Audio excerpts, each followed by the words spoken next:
Howdy, everybody, and welcome to Dreams of Infinity. I am Matthew R. Dawson, your friendly neighborhood host and magic keeper, and joining me around my virtual table tonight are Ashleyien, Hana, John, and Kira. Say hi, everyone. Hi, everyone.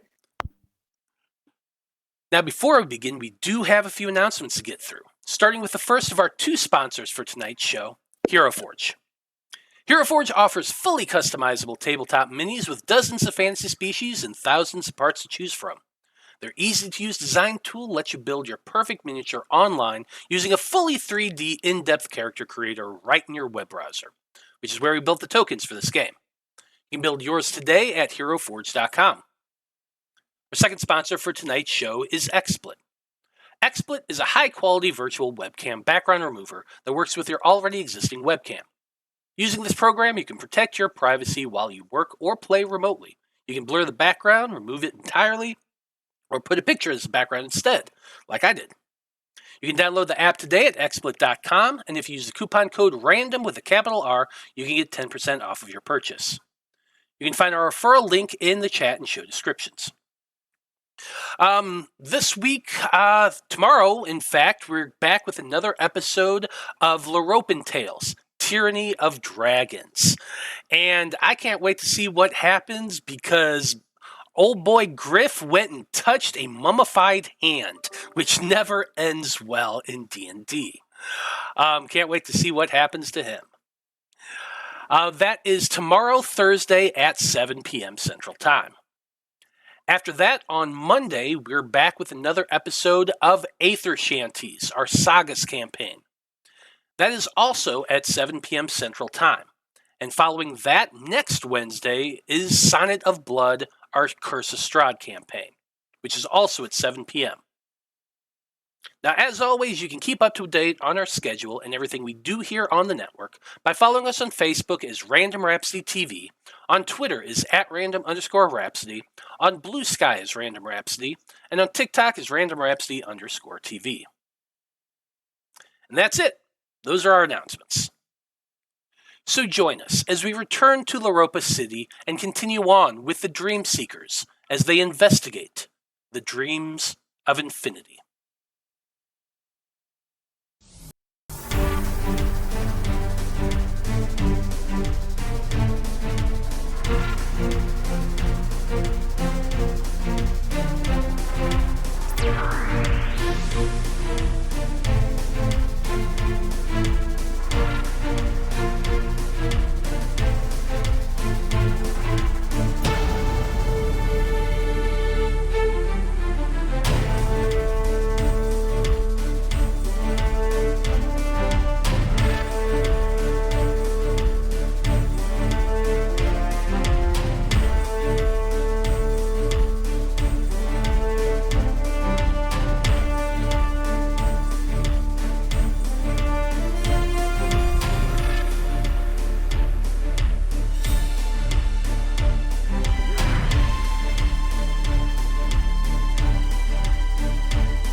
And we're back.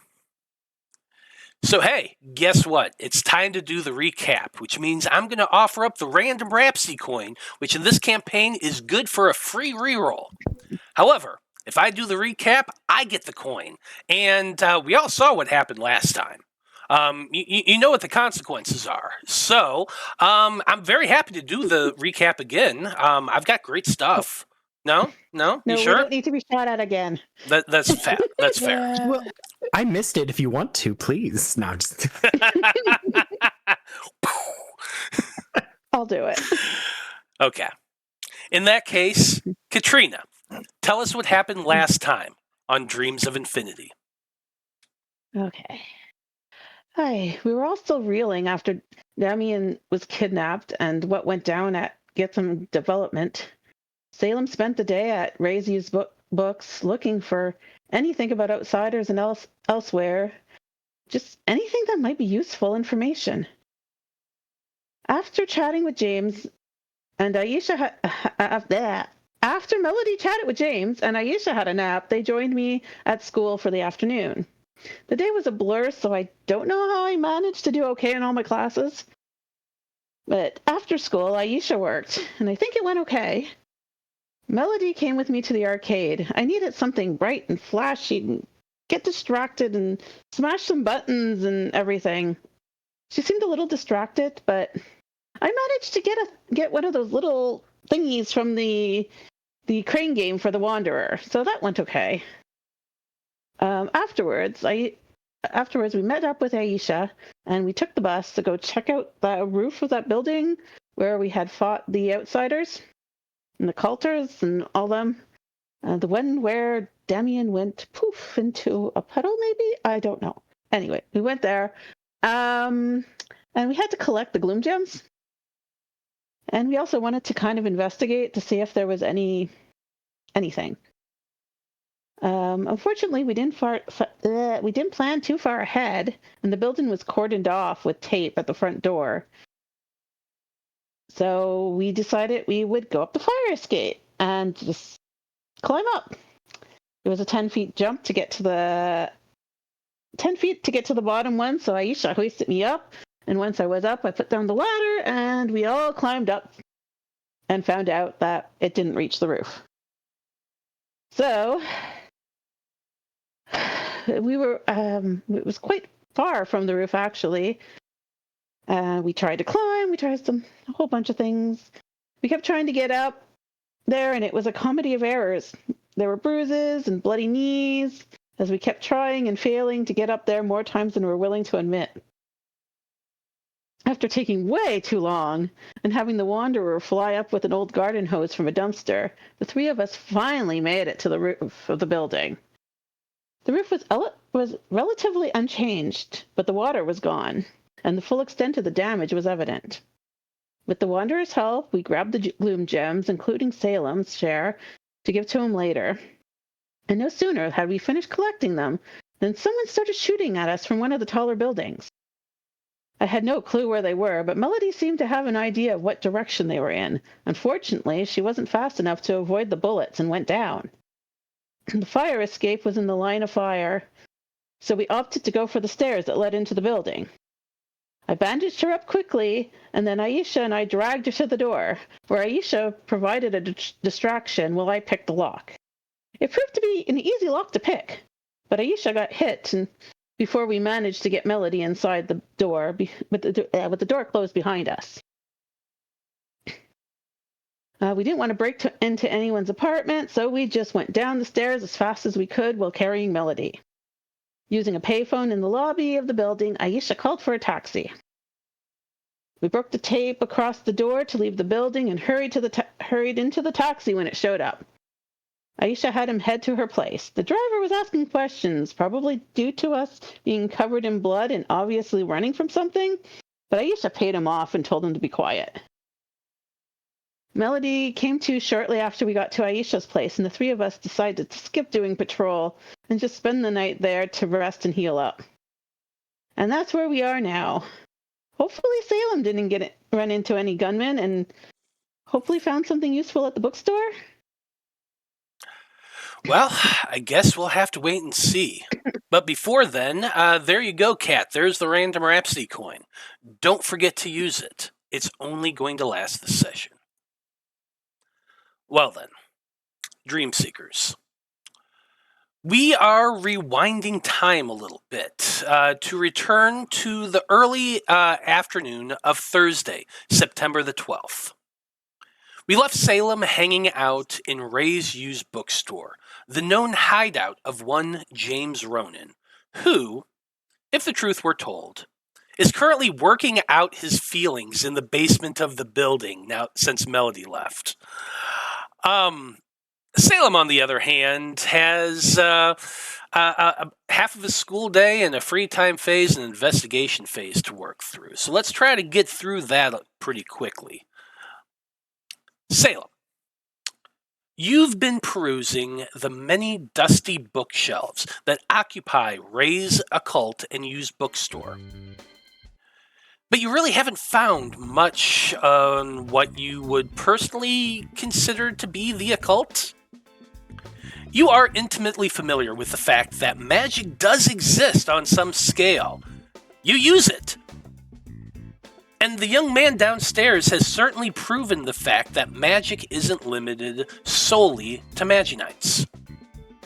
But up to this point, you have not found much beyond books on the standard New Age pseudoscience nonsense, tarot, which is actually bullshit, and the laughably contrite Wiccan religion, which, I mean, let's be honest here. Your mother probably dabbled in it at some point in your early childhood, and you've most likely lost all respect for that sort of thing. It is disappointing, to say the least. One would think that a shop that advertises the fact that it sells things related to, the occult, with the parentheses and everything, would sell things that are, occultish. Uncle Ray, as Ronan calls him, seems content to be sitting on the stool behind the front counter, watching The Price is Right and sipping a cup of coffee. He's still in his bathrobe, by the way, and he is smoking on a thin metal pipe that emits an extraordinary fragrance. God, couldn't say that word. It emits an extraordinary fragrance now that you're noticing it. You've got a couple hours till your free time phase, not to mention your investigation phase to get through, as I said. So, with that in mind, Salem, how are you spending the second half of your school period? I think first and foremost, because you're absolutely right, Salem, it's really the most god-awful books you can imagine. I that's what I'm picturing, like the really cheesy stuff you would find in Barnes and Noble and like Borders when it was around. But old and dog-eared and worn covers, and like there's just random assortments of books, and there's no like semblance to order here. You've been trying to find one, but it's like the dude just puts up random books on bookshelves and couldn't care less where they are. Oh, Salem has actually started to organize it with, like, disappointingly, but also like, no, that's wrong. No, it's A. A goes, and I think just finally they're gonna go up to Ray and just go, hey, I have been here for hours and I can't quite seem to find, for lack of a better word, anything that seems legit. I'm sure you have a lot of people coming in here looking for the next best home remedy type stuff, but I'm a little bit more serious about my practice. Do you have anything that can actually be helpful? I'll make for me a persuasion check. 18? Okay. Uncle Ray taps his little pipe out in an ashtray that's sitting in front of him. The cherry is still kind of burning, and a thin tendril of smoke just kind of wafts up from it. The old man sets the pipe down against the ashtray, and he looks at you and gives you a kind of a wide grin, and says, "Well, that's funny. I'm sure you think you are looking for something and I'm just hiding everything. But what you see is what you get, kid."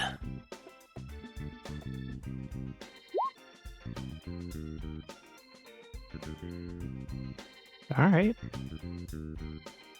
And are you sure there's nothing I can do to see what might be in the back, for instance? I've already started organizing your shop for you. Oh, is that what you were doing? Well, yeah, when I find tarot that is misspelled, of course, I'm just gonna start putting it in correct order. But Yeah, I don't know what that means. don't worry about it. Is James available at least? Can I talk to him? James. I'm sorry, Ronan, I believe? Why do you want to bother him? Well, we're classmates for one.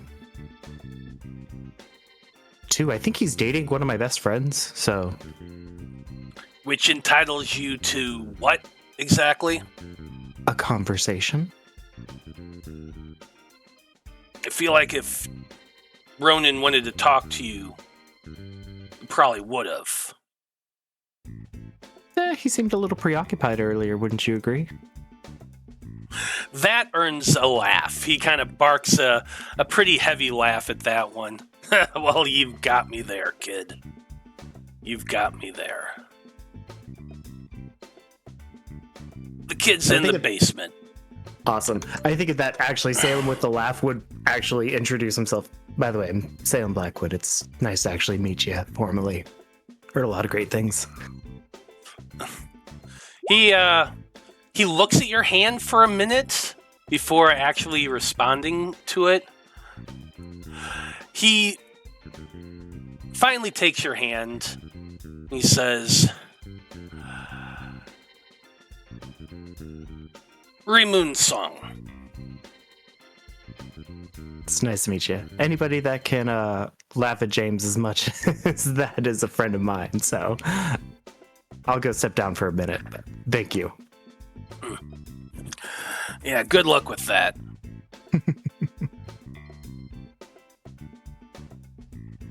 And yeah, I think with that, I will actually, Salem will go down to the basement, but not quiet. I think there's no point in subtlety.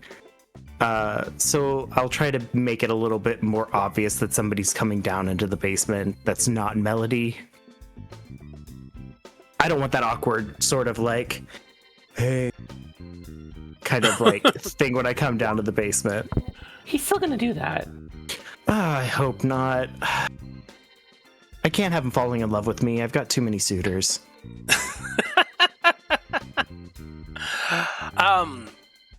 Walking past Uncle Ray, he just watches you as you go back into the kitchen. The smile on his face is definitely one of a perverse amusement, but he does not stop you.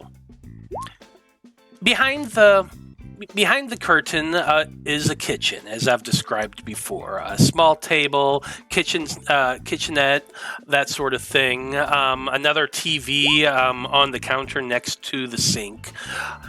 You have to go around and to the right, and there you see a hallway leading to the back door, and to the side of that, there's another door. It's only the two doors, so odds are it's not going out to the back. So instead, you check the other door, and you do see a staircase leading down. The light is currently on, but you don't hear anything. So, what do you do to announce yourself? I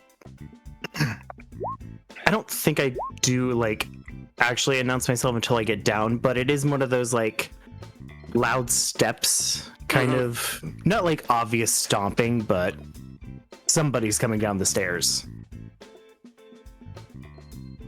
Okay. You start making yourself a little loud as you step down the stairs. The stairs are wooden. It makes a nice little echo. And after about the fourth step, you hear the voice coming from below. What do you want, Virtuoso? Virtuoso? That's a first. Listen, I'm just gonna cut right to the chase.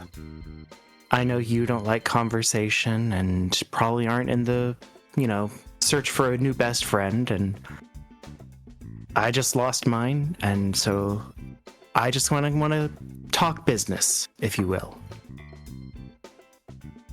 The business is upstairs. I don't don't think run so. one. I also don't run a charity. And I can appreciate that, but I think there's much you and I actually need to discuss, James. Ronan, if you would prefer. I really couldn't care less. Nonchalant. I appreciate that. I'm saying this as I'm continuing down you're the continuing stairs. down the stairs. And by the time you reach more than halfway down the stairs, you would see the basement. I've described it before. It's an unfinished basement, mostly made of cinder block.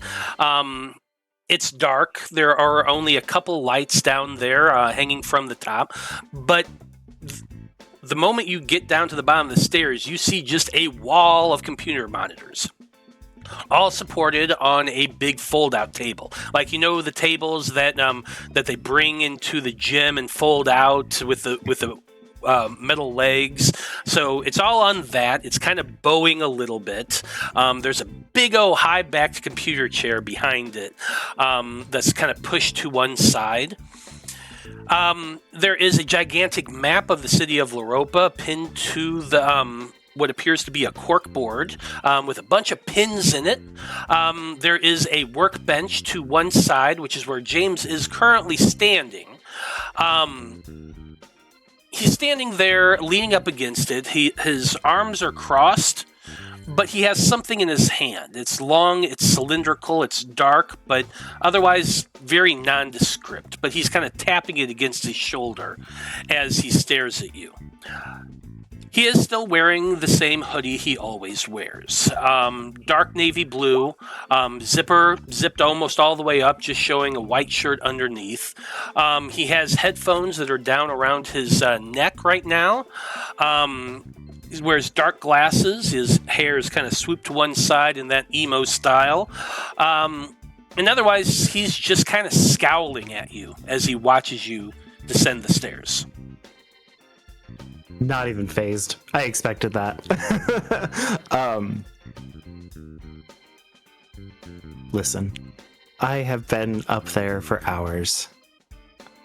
And you and I both know that the majority of what is up there is bullshit.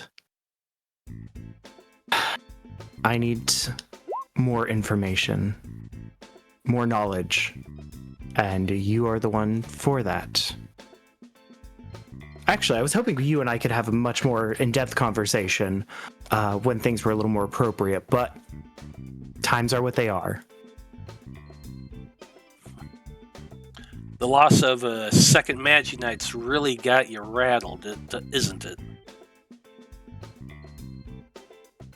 Or doesn't it, I should say. I wouldn't say that. This one, yeah, I'll be honest. I think you respect honesty, so I'm not even going to try to pretend otherwise. It has me a little, miffed, if you will. I want my friend back.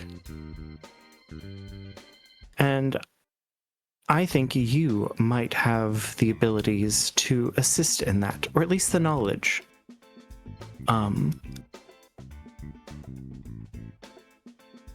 And the reason I'm actually bringing this up is you and I actually can benefit from working with each other. Just either you and I or you, Melody, and I. We don't have to involve the others. You've been doing a lot by yourself, but... Make a persuasion check. Damn, 10. His reply is, David thought the same way. Look where it ended him. That's fair. But we know more now, don't we? And the loss of David affected you. You're not going to say it out loud. But I think it bothered you too. And you don't want that to happen to Melody. Don't I? Do you? He just looks at you and holds your stare for as long as you're willing to. Oh, I'm matching it. Let's do a will save to see who blinks first. This is just going to be a wisdom check from the both of us. Let me pull up James Ronan's character sheet.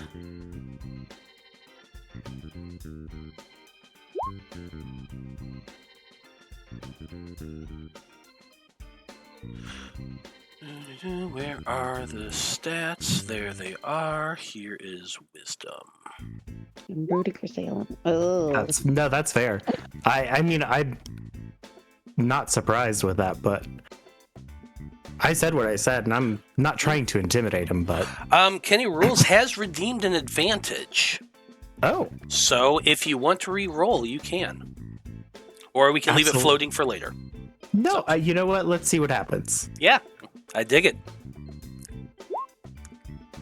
Better, but not quite enough. That's So okay, close. though. No, okay, you could win with the power of love and friendship. Winning with the power of bitchiness. Okay, you're D4. You do have a D4. Oh. Don't you have a leadership die as well? I don't know if that I works do. on... It only in leadership checks, I believe. Okay, so that won't help. But we can see what a D4 will do. Yeah, because I am channeling my mom right now. If you got a 4, you've won, and James blinked first. If you roll a 3, you both managed to hold a stare for an uncomfortable amount of time. I'm voting for free. Damn. That's okay. Listen, I've accepted this, but I'm saying I'm being earnest in this. I know I'm just trying to match energies, but I am actually trying to be earnest with James. Yeah. We are going to move on. You do look away first.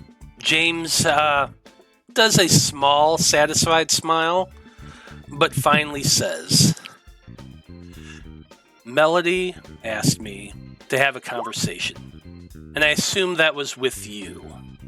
So, I suppose we can have a conversation. I do appreciate that. Do you want to do it now, or do you want to set up a time that's more convenient? I don't have anything I'm working on right this second.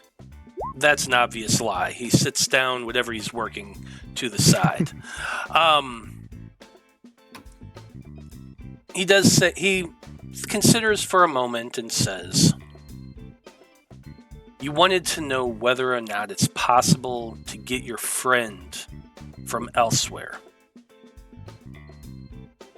There's a lot of theories on that subject, but I don't have a whole lot that I would call concrete proof. What exactly do you know about elsewhere? Honestly, that's another reason why I wanted to come to you. All of my information has been given to me by the Wanderer, and you can't bullshit a bullshit artist. Not everything that cat says is honest, even if they realize it or not. And you seem all more honest and upfront. So, what I know is that is where the outsiders come from. Dark Realm, if we go there, we're gonna die. So. He thinks for a second before answering. In a nutshell, everything you said is true from what I've been able to tell. You're familiar, of course, with the multiverse theory. It's kind of brand new right now, just talked about in science circles, but the long and the short of it is there's a theory that, or a hypothesis at least, that this reality is only one of a multitude of any possible probable outcome has its own version. For example, you're walking down the street. You can turn right or turn left. You turn right. Well, there's also the possibility that you turned left, and there's another dimension out there where you did. All of them sandwiched on each other over and over and over again. And most of these are just pretty much useless. They don't matter. They're just fun mirror, carnival mirror room kind of thing. But the farther you get, the farther you go out there, the weirder things get. Now, the only reason I bring this up is because, as near as I can tell, elsewhere is exactly that. Another dimension. One that exists separate from this reality, but somehow connects to it. Some of the things that Kat says are definitely true. That this city here is just on a nexus point where the walls between realities are a little bit slimmer. And at certain times, in certain places, those two divergent dimensions connect. And that's where the outsiders come from. Makes a lot of sense. I can see that. But Well, you said this is... Oh, no, go ahead. continue. What was your No. question? Oh, no, I was just saying... So... And that just makes sense why things are still theoretical, so you're needing assistance with research on this, correct? No. Well? Don't misunderstand me. I am doing research, but has less to do with elsewhere and more to do with making sure that elsewhere doesn't bleed through here. The issue is our two dimensions connect. And because of that, it allows them through. What do? They just devour. They take people. What are they using them for? Well, he hesitates for a moment. Regardless, what we do know is that it exists in it's a dimension apart from our own. Which means that we have no clue what's on the other side. Now, my research started in just as researching the other side. Because when you look through history, when you look through experiences that people have reported, they all talk about having experiences with an other side, whether or not it's heaven or hell or nirvana or whatever afterlife is. That's all just supposition. It's the way our brains work. Human beings are really good at seeing data and interpreting data, but if what they're seeing and interpreting doesn't have a cause, we tend to make up a cause for it. Something else is out there. We know that for sure. And people have been connecting to it and contacting it since the dawn of our time. And they created a whole mythos around what that is and what it could be. That's why we have so many religions. Everyone thinks there's something out there that they're connecting to. But it's all just that other thing. When I became a Magi-Knight, I realized that something else is there, really there. And so I tried to figure out what it was, because these things are coming from that other side. Yeah. The problem is, all we have is the reports from our side. Sirius Lee's book is a great starting point on that. That was very interesting. I did actually get a lot of good dates and examples from there. It talks about speaking with beings on the another side. At first, he thought they were speaking to ancestors and stuff like that. We have reports and stories going all the way back through our history. so we know it exists. But most of those things have been conflated or misinterpreted. So mostly what I've been doing is sifting through all of the nonsense and bullshit. But only things I can find out for sure is that it is another dimension. It is a place where these things come from. Most of the time, the space between our two worlds are thin, but it's still there, and you can't cross it. Mm-hmm. Occasionally, they do converge, and that veil thins and allows them to come over from the other side, or from that side to here, or communicate with those, with people through that, which is how we get these cultists, which is how we get people who literally do their bidding and open portals to get them through. But I haven't found a single thing talking about people from our side going over there. Well, that's not entirely true. I've heard of people trying to cross over to the other side and never returning.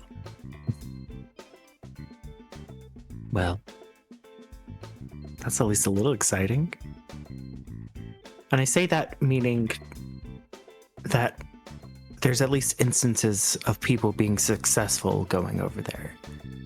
And if somebody was at least successful, that means there's a possibility that there's notes, research, stuff we can find.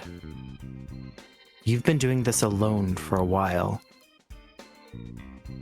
I think if you need it, Melody and I are more than willing and able to assist.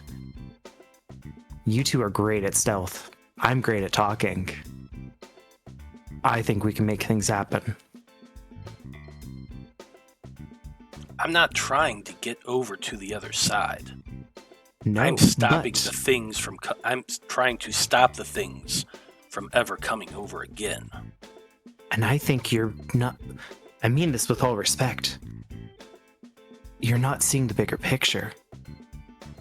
If we have the knowledge to get to the other side, we'll have the knowledge to close off that link. You need more than just one part of this puzzle. Being able to have that knowledge to get over there can just figure out how we can get them to stop coming over here. Let's see what you can do. Make a persuasion check.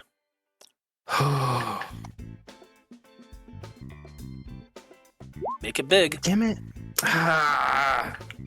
That talk was so good. I felt so was. good about that. It was.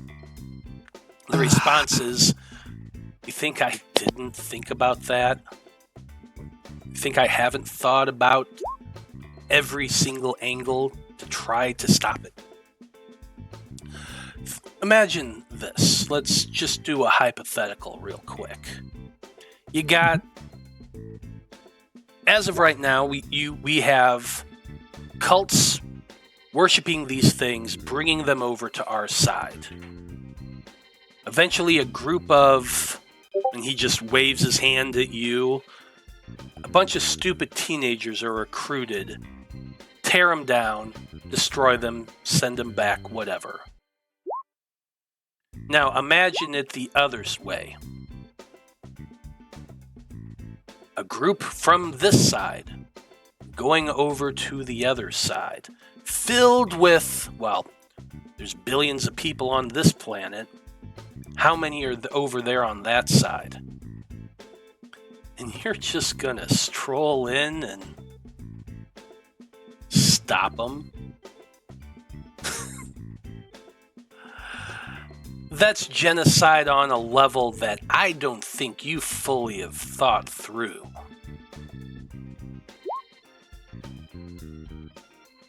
Perhaps. But if it's a chance or an opportunity that can stop this, I'd do it. I don't have much going for me, Ronan.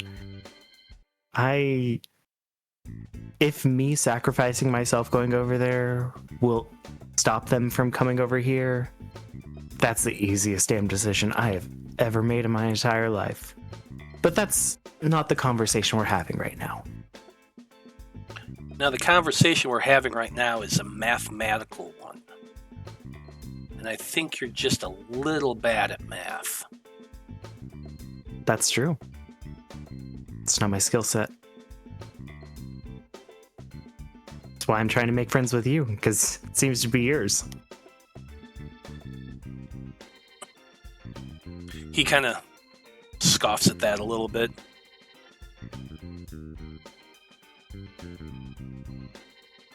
Well, you asked what I know about elsewhere. That's true. what I know. I appreciate your insight. You know what?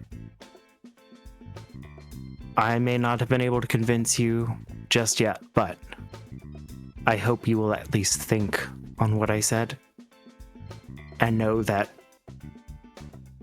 if you need assistance, you can contact me or Melody. I'm sure either one of us will be there. You can't do this all by yourself all the time. One more persuasion check. You've been doing so well so far. 17. His reply is, I don't know if Melody would appreciate you speaking for her, but I'll take your suggestion under advisement. That's all I can ask. Oh, do you have a favorite tea, by the way?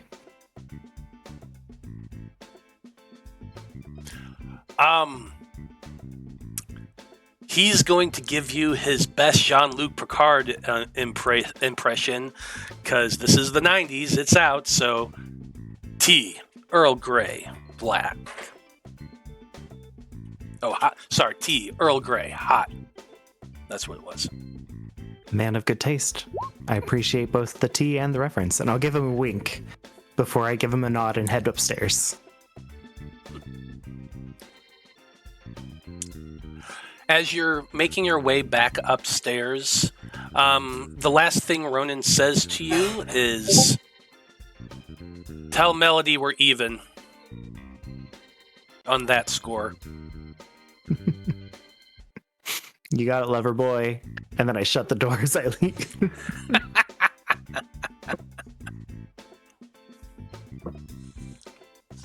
Well, there you go.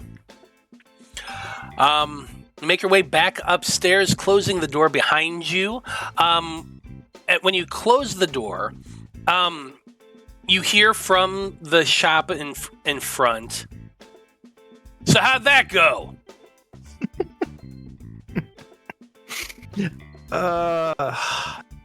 Better than expected. Miss anything exciting up here? Bob Barker just said something about pets. That man needs to get out of pets business. Always remember to spay and neuter him. He laughs. But you are going to get one social point from James Ronan. Oh shit! Hell yeah! Let's go.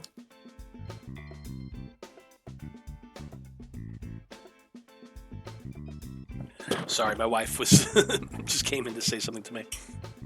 Yeah, you got a point from James Ronan. It is the end of school day, technically, so you got a free time phase you need to get through. Do you know what you're going to do for your free time phase? You going to stay and pester James some more?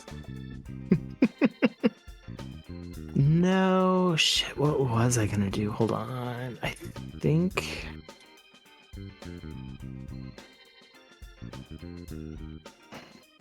at this time I want to converse with the Herald.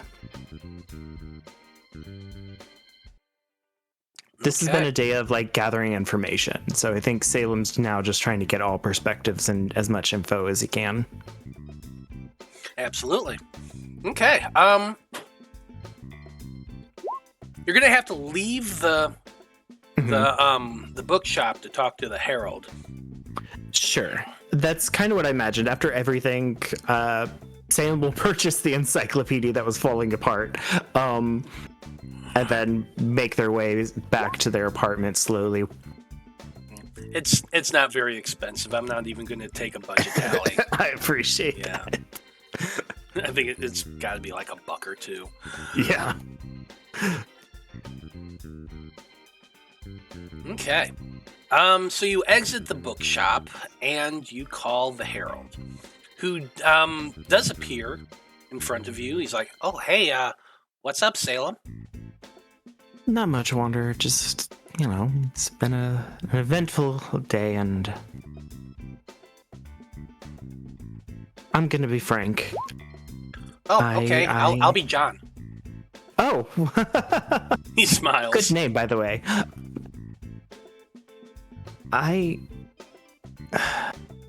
know it's dangerous, but have you heard any information about people going over there and coming back?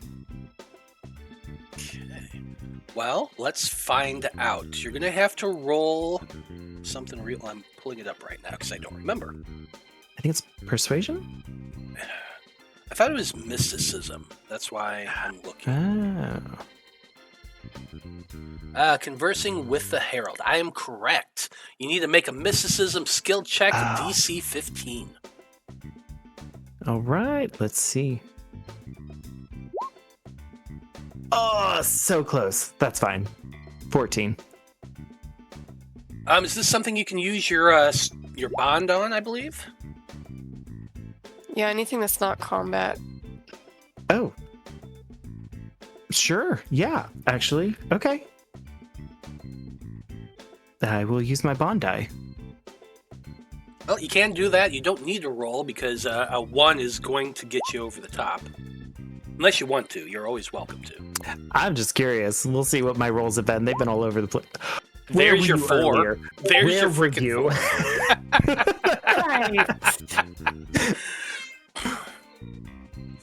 Okay, so that is a success. You are going to learn a piece of obscure lore and gain an inspiration point. Yes. Okay.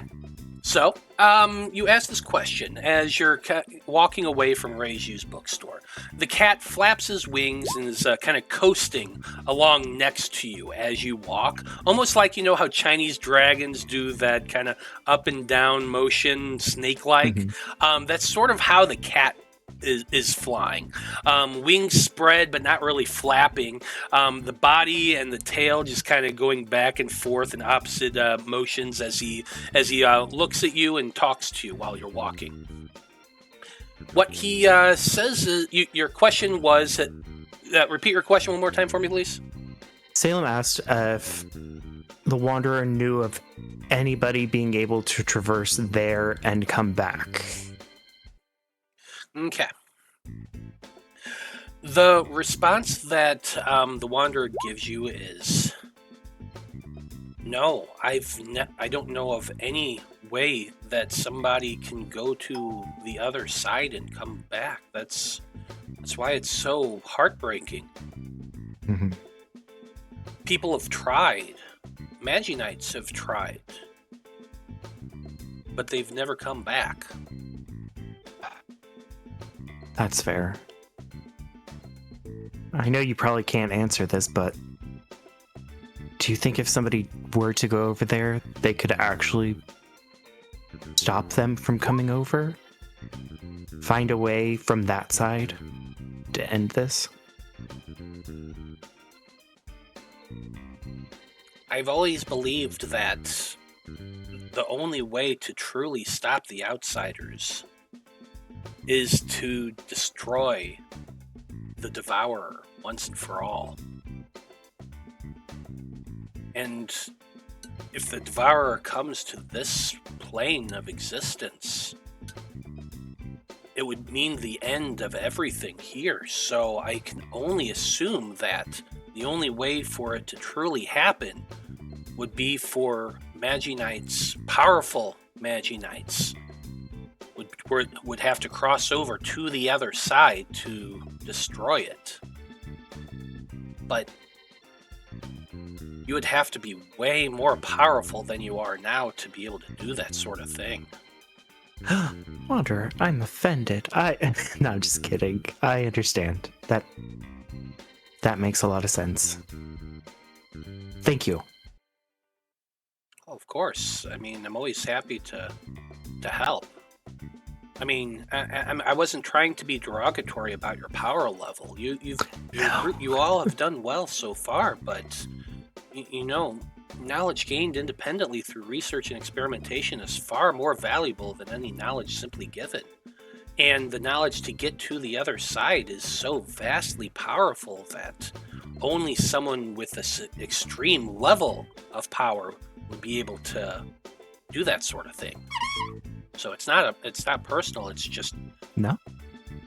the only way would be for you to become much, much more powerful than you are now. Then if that's what I have to do, then that's what I'm gonna do. I appreciate your candor. Did you get the VCR, by the way? Are we recording Sailor Moon still? Oh yeah. No, I got it working. Thank you. All right, let's get home and watch a couple episodes before the others start pestering me about it. Absolutely. Let's hurry. And so the two of you make your way back, and sure enough, you got some time to watch some Sailor Moon for the rest of your free time phase. After that, around that time, you would hear from everyone else. They do communicate over the communicator that they're pursuing their research. And they've kind of left you to do your own thing. So what are you planning on doing for your investigation phase?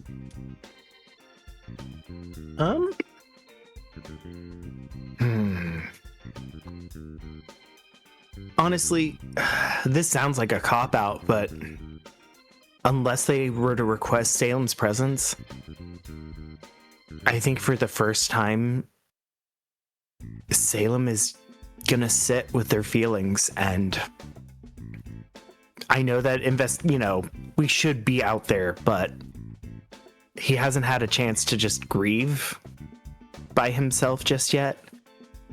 And I think, again, unless somebody asks, he might give himself a night to do that, That is totally fair. Well, you do not hear any requests for help. You sit there in your apartment, stroking the cat, watching Sailor Moon episodes and whatever else until the tape's done. And then you just let the TV go to whatever station is currently going on. Eventually, towards the end of your investigation phase, as you're sitting just thinking about everything that's been going on, working through your feelings, a news article does come up. The news article talks about the mayor stepping down.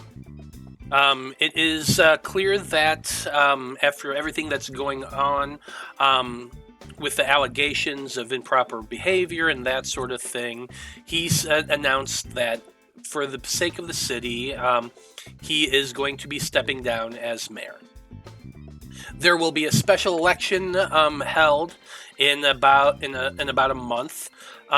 In the interim, the deputy mayor will be overseeing things, and he fully endorses her candidacy for mayor. At which point he tells everyone that he's going to continue to be working and behind the scenes on his family and his own mental health, and he's still going to be receiving his counseling from Sacred Hearts Church. So he thanks everyone for their well wishes, and he asks everyone to unite as one to focus on the city and make the right choice for the new mayor once they come in.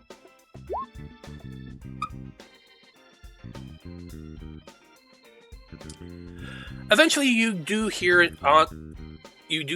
call through the communicator saying that everyone is kind of exhausted and are going to take the night off from the patrol phase, which is probably a welcome statement. So, you're kind of in the middle of your own feelings right now and processing all of that, so you just go along with it. You don't really ask too many questions. And you as well get a restful sleep this evening. The restful sleep thing is, I'm pulling it up right now. It's a refreshing sleep, so you're going to recover all hit HP, all MP. You reduce stress points by 5, exhaustion points by 2, and crystalline fractures equal to 2 plus your reputation level. So that is leaving you fully healed up. I was about to say, we're so back, baby. Awesome.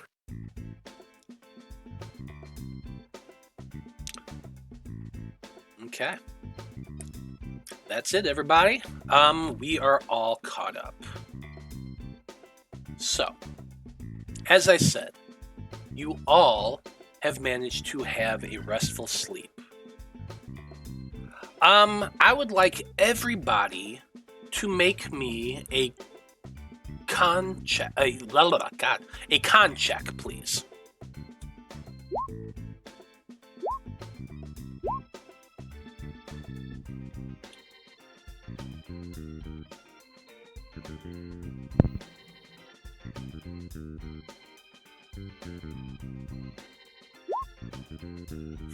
Oh no. Yay. Okay. Salem. Salem got a 20. Yeah. Melody. What'd you get? 16. Hana? Or, Aisha? Aisha. Yep. 6. And Kat? 2. Okay. So, Salem. Melody. The two of you, waken bright and early. You wake up in your room, you look over at the clock next to your bed. It's a digital clock, the design, whatever, it doesn't matter what it looks like, but there's a digital clock next to your bed that usually wakes you up, but it didn't. You wake up, you look around, you look over at the clock to see what time it is, and it's flashing 12 o'clock.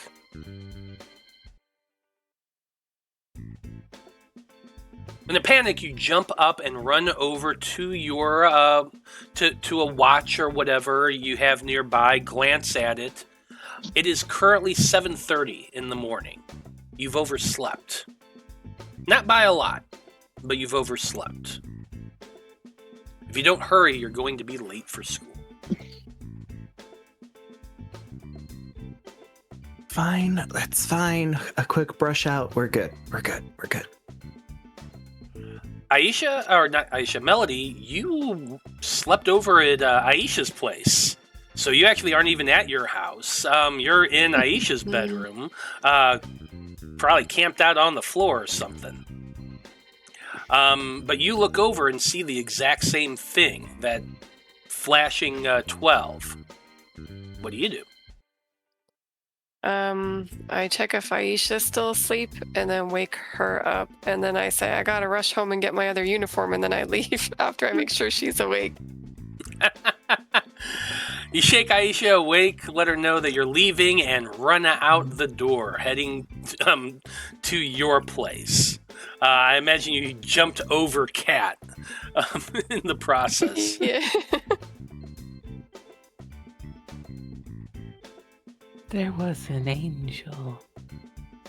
No, you're supposed to wake up. That's why I shook you. I'm awake. Not think you're dreaming. I mean, that's up to Aisha, what Aisha wants to do. I'm waiting for the results of my probable failed die roll before I make any serious declarations. Oh, no, I was just saying who actually woke up. Okay. Cool. Now that it's been declared, the first thing she would do is turn on her computer to see what time it is. Yeah, and that's when you would see that it is 7:30. School's in a half an hour. Gonna drag Cat over to a bathroom and turn on a shower, and On Cat? That's rough. Waterboarder. then go to another bathroom and get the quickest shower of my life in. So you just drag Cat into the bathroom? Okay. Cat rolled the lowest, rolled a 2, so I'm gonna allow it. That's why I said what I said. It was that one too. With that one. Yeah. So you are awoken, Cat, from some ice cold water being hitting you in the face. You look around. You're in the shower. You're fully clothed. One leg hanging out of the tub. Was she still wearing? Was she still wearing the clothes, or did she borrow some pajamas from Aisha? That's up to you. She would have borrowed something if she could have. Yeah, if it was so offered. You're in her pajamas. They're probably kind of short. And now soaking wet and clinging to you. No.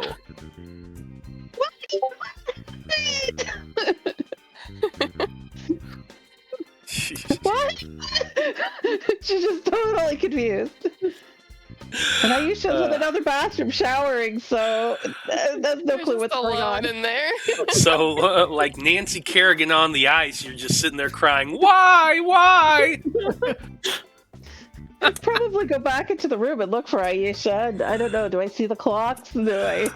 You would, yeah. If you like just get out of the shower and go walking back into the room, still dripping wet, you would see a clock and see it's flashing 12. Check the time and go, what? I'm gonna be late. Grab my backpack grab my clothes, go back to the bathroom and get cleaned up and put on my yesterday's uniform. No time to go home. Absolutely. You're all going to arrive at school late. Not everybody's going to arrive at the same time, but you're all arriving at school late. Well into the first period. Your arrival is, it's greeted by absolutely nothing. You get to school and most of the halls are empty. You do see the janitor over there, Mr. Clooney, sweeping the floor as you first step into the room or into the school. He looks up, looks at your group. You're late. And then turns away to keep sweeping. Doesn't even wait for a response. Like the creepy janitor? Yeah, Mr. Clooney, the janitor. Yeah, that's fine. Yep. We'll come back for him later. Let's get to class. Okay. Melody, you're carrying around your bullet hole uniform. Fair enough. Yes. It's chic. It's hidden so people can't see it. Look, James, what happens when you're not around? Goddamn.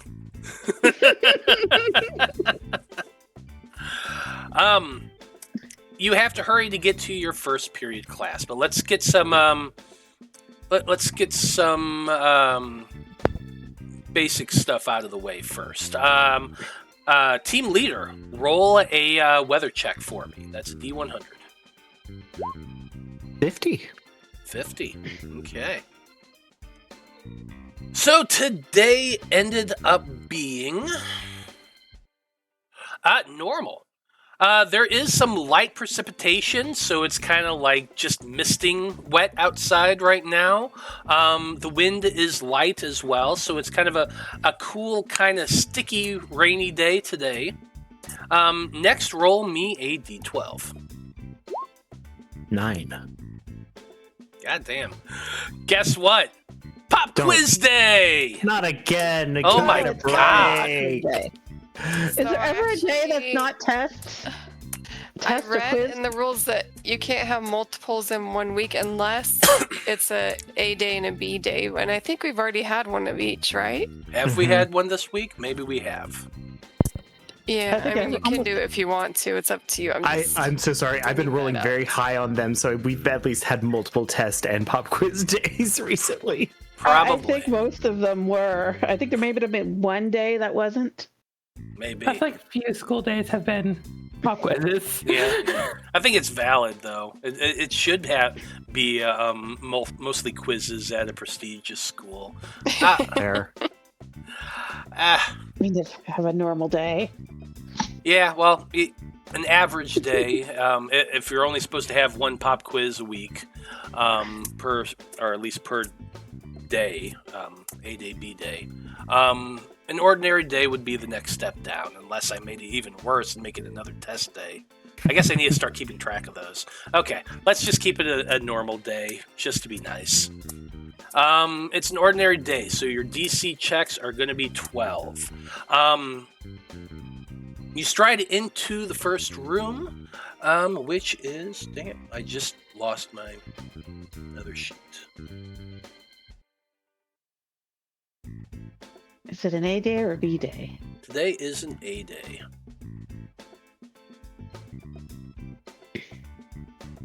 What day of the week is it again? Today is Friday. Oh, shoot. Yeah, Friday the 13th. It is indeed. I forgot to mention that, didn't I? Today is Yep. Friday the 13th, 1996. It's a great time to be alive, and it's an unlucky day for sure. So anyway, since today is an A day... Was it past midnight that I got shot? Is that why? No, that was before midnight. Yeah, that was in your investigation phase. Oh, that's right. It was. Yeah. Okay. Anyway, since it is an A day, your first period class is language arts, which means I'm going to need an academic arts check from you. But first, before we get to all that, I want each of you to make for me a persuasion check. Because as you come striding into the room, your teacher, Mr. O'Shea, is going to demand, why exactly are you all coming into my class late? All of us make one? Yep, I'm going to need They're one already from rocking each it. of you. Ooh, I do it. I'm not the one doing the talking. I am going to say that I had a study party at my house, and my house's power went out. So I am responsible for both Kat and Melody being late. I'm going to say, Mr. Shea, my mom basically abandoned me. I live in very poor apartment complex. It does not have great electrical. My power went out. Well, good news is 3 out of 4 successes here. What Mr. O'Shea does say is, you're very lucky. I also, my power went out as well. In fact, the whole city's power went out last night. So if ever there was a day to have a good excuse to not be here on time, that would be today. Get in your seat. How did everybody else make it on time? They all have parents that care. My parents used to have all their caring when I was in the hospital. Apparently. Aw. If I'd been at home, maybe. But anyway, now, good news is y'all didn't get detention. Which, if 3 of you failed, that's what would have happened. But you got 3 successes, so you're good to go. Anyway, go ahead and give me those academic arts checks. Okay. Oh shit. What? We roll this well on an average day? I know, right? Can this be a pop quiz after all? I mean, if you want me to. No. Okay. Salem, what'd you get? Hold on, that's a lot of big numbers. Salem got an 18. There it is. That's a success. Kat, 20. 20, success. Aisha, 19. 19, success. Melody, 18. 18, all successes. Very nice. Your first class is over. The second class of the day is your elective class. So that's the class that our heroes got to choose whatever class they're taking, and you get to choose what you're rolling. So when I call your name out, you're going to tell me what class you're going to and what roll you're going to make. Kat, you go first. I believe her class is dance. She took extra dance. This is just our elective, you said? Yeah, elective. Yeah, I think it's dance. I Okay. don't know where it is on the sheet to make sure, but elective. I put it in Yeah, the background. background at the bottom. It's dance. Dance. Okay, She can do athletics. go for it. 14. 14, success. Aisha, Programming, leadership. go for it. I'm gonna use my bond die. Okay. Think about the first time I programmed with my bro. Come on, 2. Yeah, 14 Nice. total. 14, success. Very nice. Melody, Mine is drawing, and I'm rolling creativity. Oh, awesome.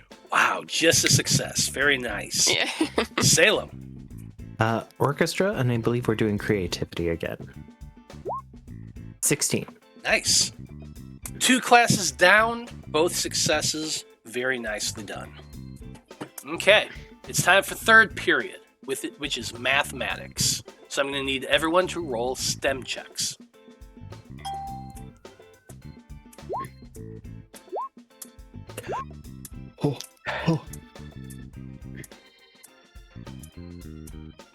Okay, we are going to start off with Aisha. What'd you get? I got a 10. 10. That is a failure, unfortunately. Melody. I'm just getting by again. I got a 12. Nice. 12. That is a success. Salem. 17. 17. Also a success. Very nice. Katrina. 13. 13. Success. Just a success. Okay. Well, that's it for the first half of school. You hear the bell ringing, letting you know it is lunchtime. So, let's see. Tally up your successes, subtract your failures. Gonna go around the table. Let's find out what you got. Salem. 3 successes. 3 successes. A bright future is ahead of you. The more you think about it, the more you realize your future has a lot of potential. You don't have any stress, so all good. Kat, what'd you get? 3 successes. 3 successes. A bright future is ahead of you as well. But you don't have any stress, so no worries. Aisha. Net 1. Net 1. Okay. Keep up the positive attitude. You're doing okay, but things could be better, so no change. Melody. I also got 3. Okay.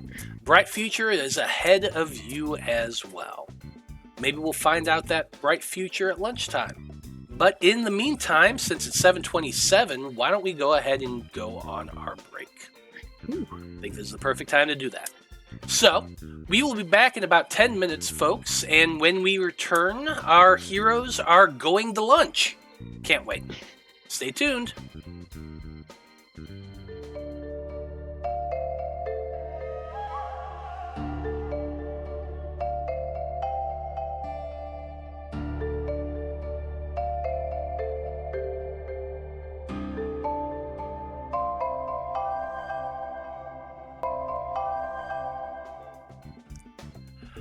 Howdy, everybody. We are back. And when we last left off, our heroes were heading into lunch after a mostly successful first half of the day. So, the school bell rings and everyone files out of their classroom and heads down to lunch. Now, as you're heading down to lunch, a strange sight does befall you all. You're all on the second floor, and you're making your way down the stairs and heading around the building to the lunchroom. But you have to pass the front doors of the school building as you do. Now, as you're passing them, you notice that there are two individuals standing there in front of the doors. It's two men. They are wearing business suits. They both have dark hair. One's kind of swept back and slick. The other one is kind of coiffed and kind of brushed out and given a blowout, so it's kind of high. You know how real estate agents look? It's kind of like that. They have business suits on, like I said. One's in a tan color, the other's in a navy. And they're not really doing anything. They're just standing there, looking about, they seem to be observing the students filing into the lunchroom.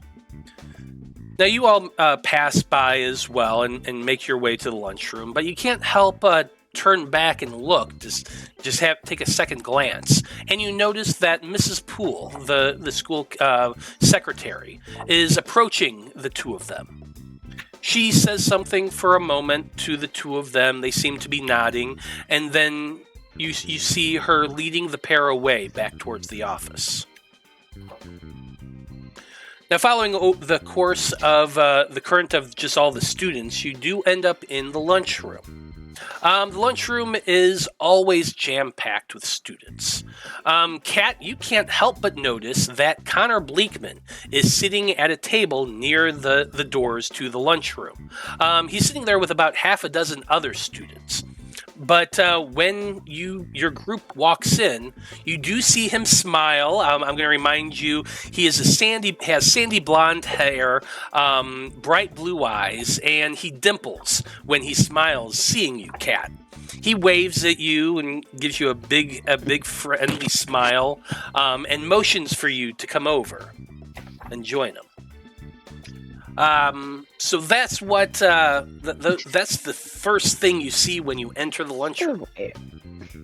He's literally sitting right there by the door.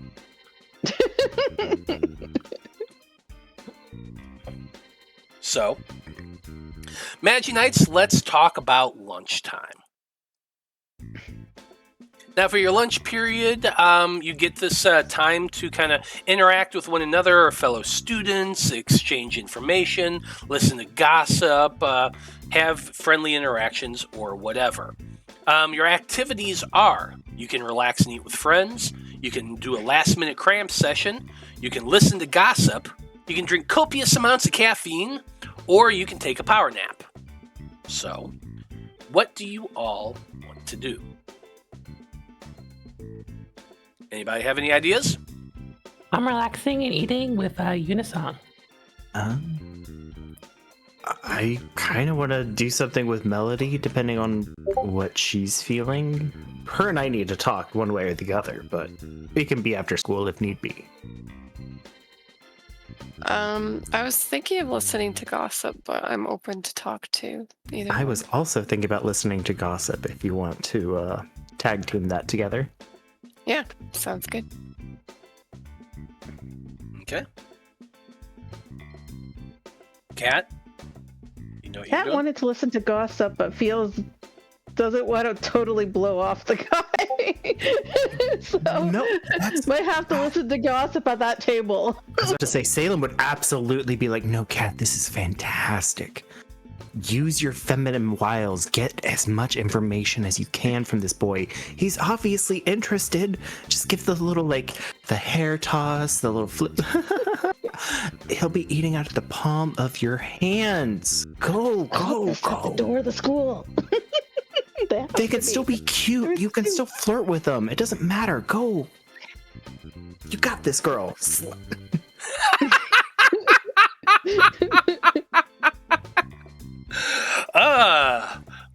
The left cheek stings a little bit. What are you gonna do? Just go, ow, and then go sit down. Go see was it Connor? Yep, Connor Bleakman. We'll go see Connor and his friends and see if we can get some gossip from them. Absolutely. Somehow. Okay. Well, let's start things off with Aisha. Aisha, Yuna's always happy to hang out and chat with you. You sit down and kind of just have a chill chat session at lunch. She does kind of make a comment about how more of your friends seem to be hanging out at her grandpa's shop. I have a lot of friends, but yeah, I've noticed that.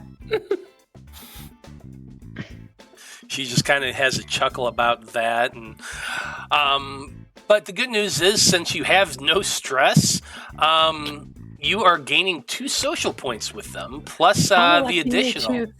I'm electing to choose one more with my ability, Social Butterfly. The Social Butterfly ability, so that gives you 1 extra one. Yeah. Nice. Love it. Okay. So go ahead and put those 3 points onto Yuna, and you have a nice chill lunch just chatting with her. Soon we will have a caring bond. Nice. Next up, I'm going to go to Kat. Kat, Connor watched this whole exchange between you and Salem while his eyes kind of are wide a little bit as you're approaching.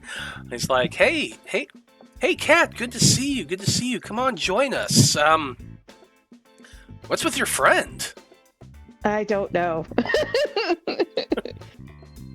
I really don't know. He kind of awkwardly chuckles. Okay. Well, it's good to see you. Welcome. Yeah, these are some people who are planning on joining the Sacred Hearts Club. We're just chatting here and having lunch. We'd love to have you. Always good to see you. It's so go ahead, give me Kat. Give me an investigation check.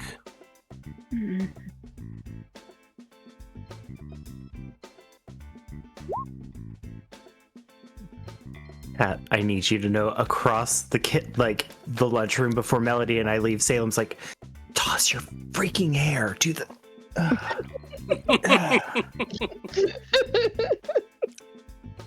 You're just kind of tossing the hair as you sit there and chat with them. That is a success.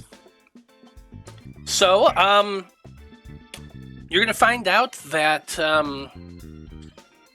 the Sacred Hearts Club here is forming along nicely, and actually next week they're going to be having their very first meeting.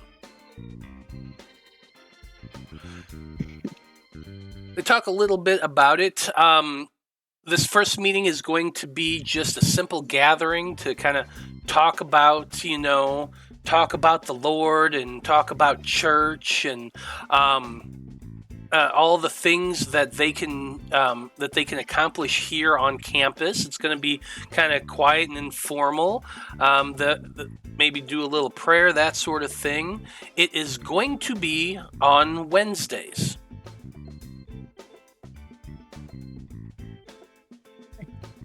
What else is currently on Wednesdays? The things that are currently on Wednesdays are dance practice, art club, and newspaper club. Okay. I thought.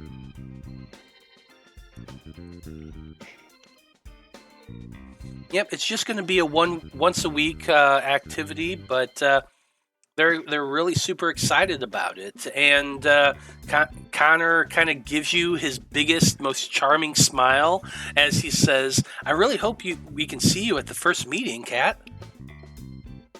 I have dance class that dance club that day, though. Oh, that's too bad. Are Wednesdays the only days you do dance? Isn't it 2 days a week? I think it's 2 days a week. Yours are 2 days a week. The second dance practice is on Fridays. Oh. So Wednesdays and Fridays. Mm-hmm. So she would say that. Oh well, I won't miss that. I hope it goes very well. You can tell me all about it. Oh yeah. I'm sure I will. But I mean, if you ever even if you don't come to every single week's meeting, if you come every so often, it'd really be great. We'll see.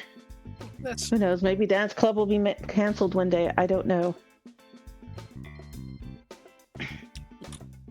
He grows quiet for a moment, thinking about that. Oh, maybe.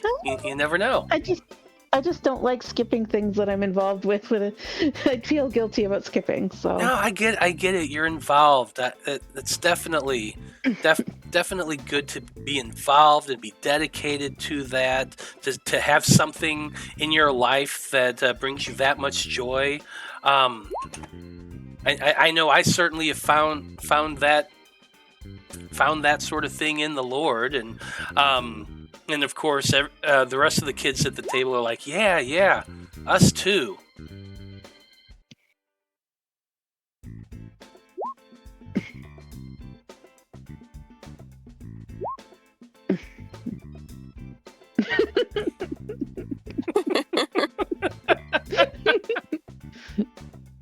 The good religious kids will go and try to cancel dance class. Injure the dance teacher or something. Oh no. Just keep feeding me ideas. I'm happy to go along with it. These religious kids aren't too goody two shoes, aren't they? I mean, it's Sacred Hearts Church. What do you expect? Sacred Hearts. I don't think they're cultists, but they would be those people like at the restaurant that were just getting energy drained and attacking us. Brainwashed. Yep. So yeah, she's like, "Well, I'll try it. We'll see. I can't promise anything." Yeah. No, I get it. That sounds interesting. Oh, it's definitely going to be interesting. We really hope that one day we can get a Pastor Bishop to come out and speak for us. You never know; it might happen. Vice Principal. The vice principal is kind of ambiguous as to having outside guest speakers, but I'm pretty sure we can convince her eventually. He's creepy.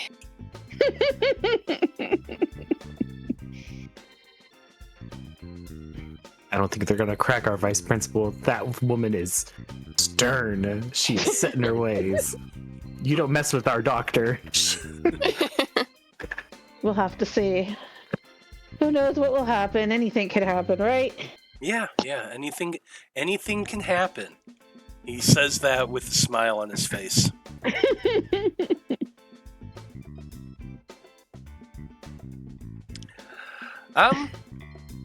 Feel like that's some good gossip right there. Yeah, Connor is going to spend the rest of lunch just kind of talking about his ideas for the club and things that they can do, activities they might do for the hour after class, that sort of thing. He, of course, as the lunch is winding down, he does, of course, remember to invite you to Sacred Hearts Church this Sunday. And he says he hopes to see you there. I'll probably go on Sunday. Great. I'm really excited to hear that. You're welcome to come sit with us. We kind of all sit in one central group of aisles to the side. It's kind of our space, so we'd love to have you sit with us too. I'm sure I'll spot you there. Definitely. Well, great. I can't wait. Can't wait to see you there. And that's kind of it. Salem, Melody. The two of you are looking to listen to gossip as well, but I feel like you also want to have a conversation. Mhm. So the two of you go find a quiet table near a few other groups in the school. You do see the computer club is there, is present. There's only a handful of them, but they're sitting. They're sitting over there in lunch. There's quite a few other groups as well. The Ghost Hunting Club still not back though. Okay. So before we kind of get into what you're looking into, what do y'all want to talk about?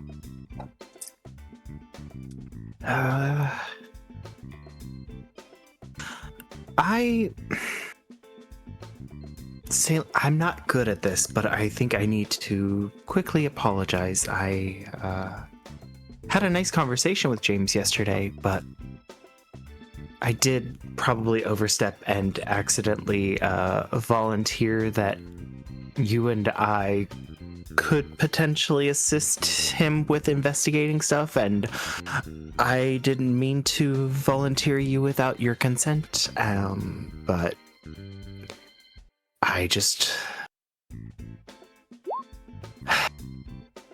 I'm not doing well, and I thought if anybody could figure things out, it could be James, and you were closest to him.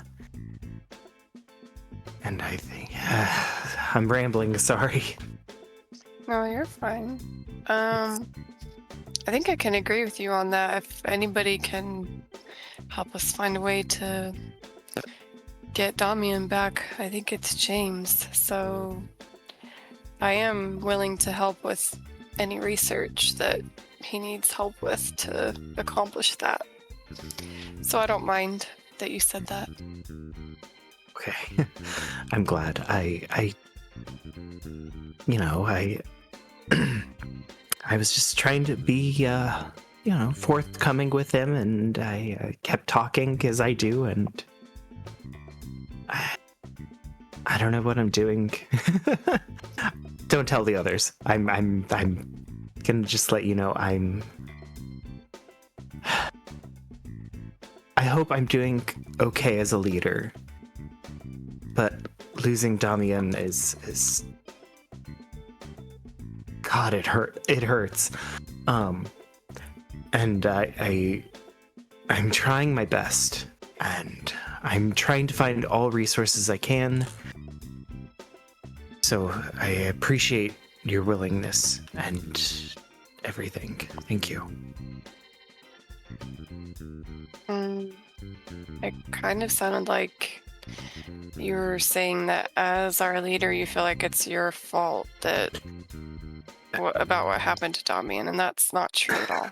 I hope you know that. I do. It's the cultist's fault, and I know that. It absolutely is. We saw it with Aisha when we lost David, but it's still not a good feeling, and I want to resolve this. And I think you, James, and I actually could do a lot of good. As the bad kids, we could do some good, you know what I mean? Yeah. I'm glad you two got to meet. I hope that you can become friends at some point, because James needs more friends. As long as it's just friends. Absolutely. No. I love James's vibe, but he's not my type. But I do think we could be good friends, and I hope we can eventually. So thank you for basically opening the door, because James said y'all are now square. He made good on his thing, so whatever that means, I hope it was worth it. But yeah, I still owe him a favor, but I don't think it'll be too bad. The last one Last one was doable. Which reminds me, I need the two of you to make investigation checks. Okay. Absolutely. Eek. 13? I think I want to use my bond die. Okay. Are you I'm using going James's? to use... Yes, I was about to say that. It seems fitting, and I get a D6, so I'm going to use James's die. God damn, we're on the same page there. If you fail, you get inspiration. Okay, so I got a 12 instead. That's better. Okay. So from behind you, Melody, you hear the words, "You owe me 2, actually." Oh, no. You both turn around and you see James Ronan standing there. He's got his messenger bag over his shoulder. He's wearing the school blazer over his jet normal navy blue hoodie. Headphones around his neck, and he's just scowling at the two of you as he sits down next to you, Melody. So the conspirators... Kind of jump. It's good Sorry, to go see the conspirators are added already. He says, but you can't see a small satirical smile on his face. How much of that conversation did you hear? I was about to say, the devil works hard, but we work harder, so. To answer your question, Melody, more than enough. I hope I'm thinking this, not saying this. I hope at least not the part about just friends.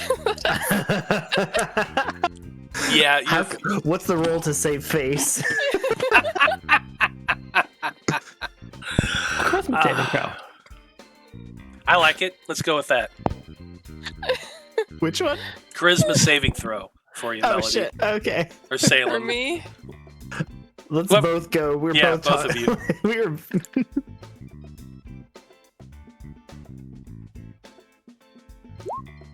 Oh ho ho, I got a crit.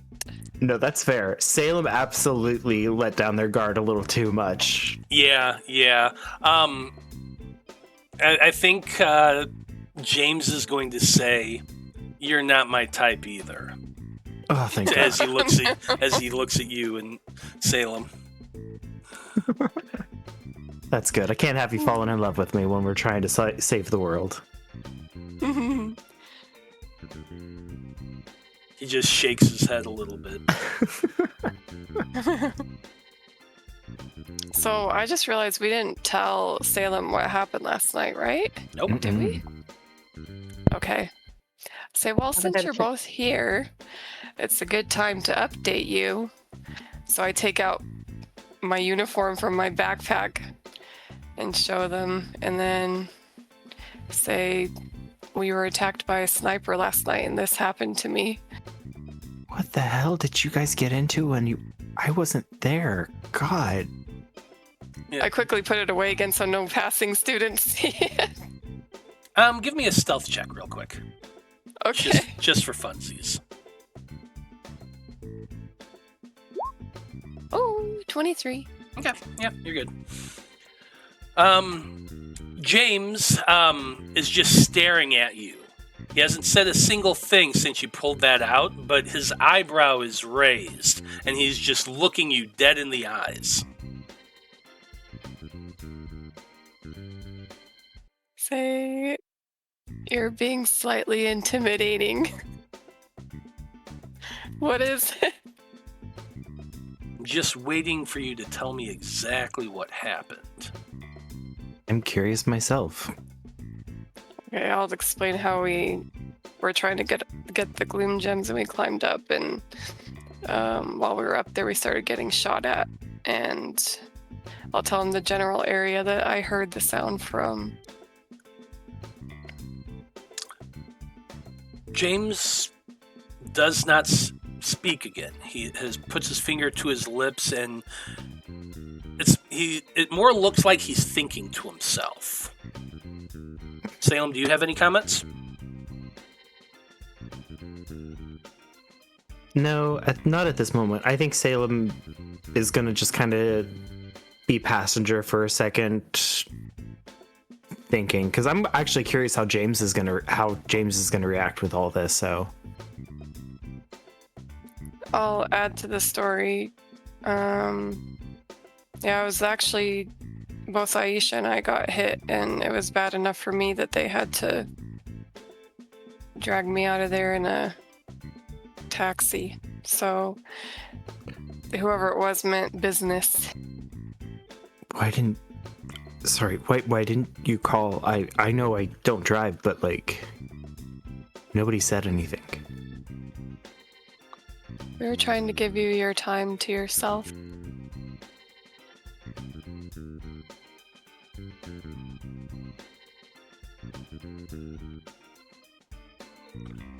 James lets the silence go for a little while. Like a good 5 minutes passes before he says anything.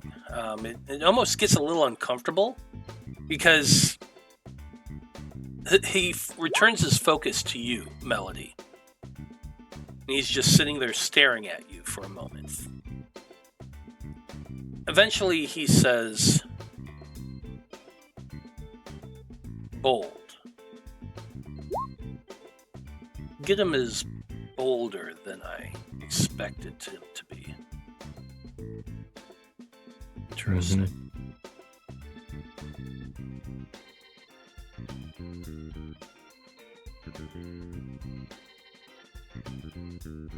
If I wanted to take out a Magi-Knight who just showed up at my doorstep, but I don't know who they are,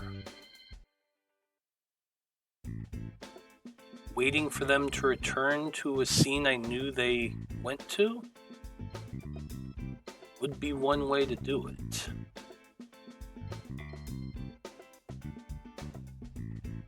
Do you think he knows our identities now then?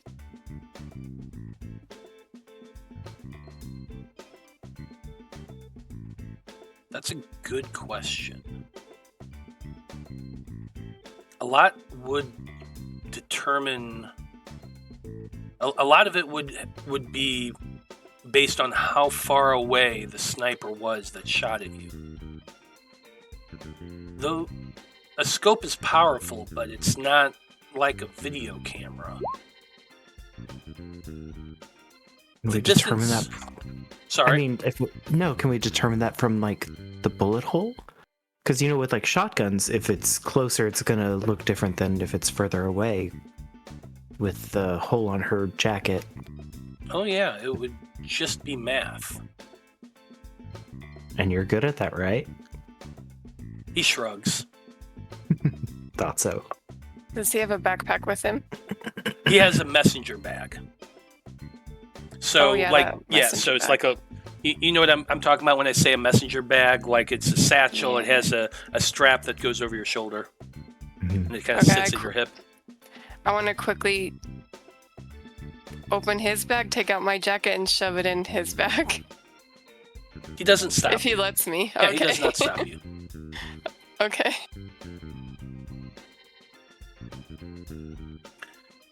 Odds are, though, if he was firing from a decent distance, which, I mean,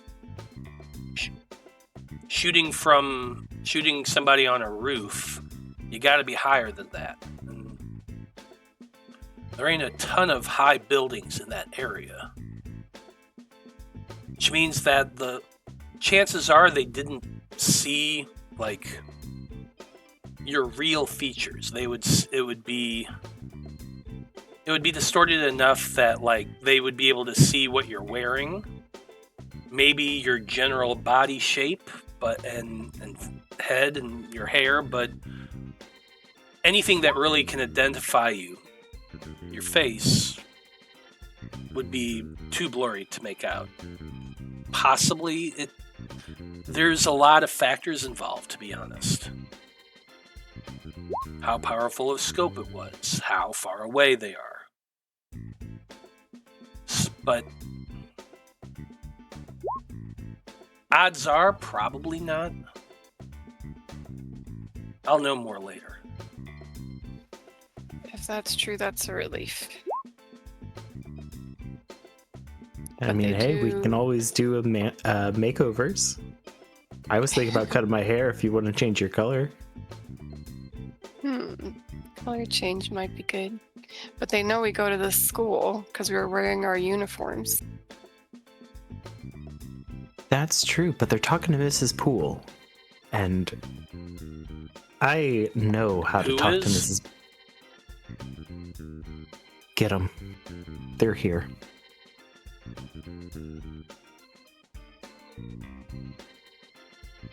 He just stares at you for a minute. What do you mean they're here? Well, I didn't fully understand what happened last night, but that at least illuminates some of why they're here. There were a couple gentlemen, too, currently watching students at the lunchroom entranceway, but Miss Poole, God love that woman, took them away with her. Ronan processes this information for a few seconds and then immediately stands up and walks around the table.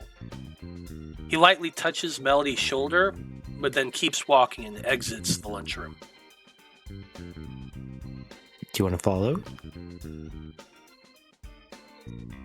Yeah, we're searching for gossip, so I might as well. You do technically Absolutely. still have time. Like I said, Miss Poole and I are like this. Let's go. Okay.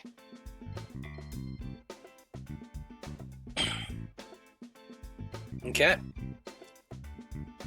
The two of you stand up and follow out of the lunchroom. By the time you open the doors and step through them, Ronan is already at the end of the hall. His hoodie has been pulled up, the hood has been pulled up over his head, and he is at the edge of the hallway intersection, looking down the hall towards the office. You know what? Hold on a second. Salem to Melody. Listen, I love an efficient man, but is he always this quick? Yeah, so many times I've turned around and he's just gone, and I never expect it. Wait, are you dating Batman? I mean, kudos to you, but does he have the money?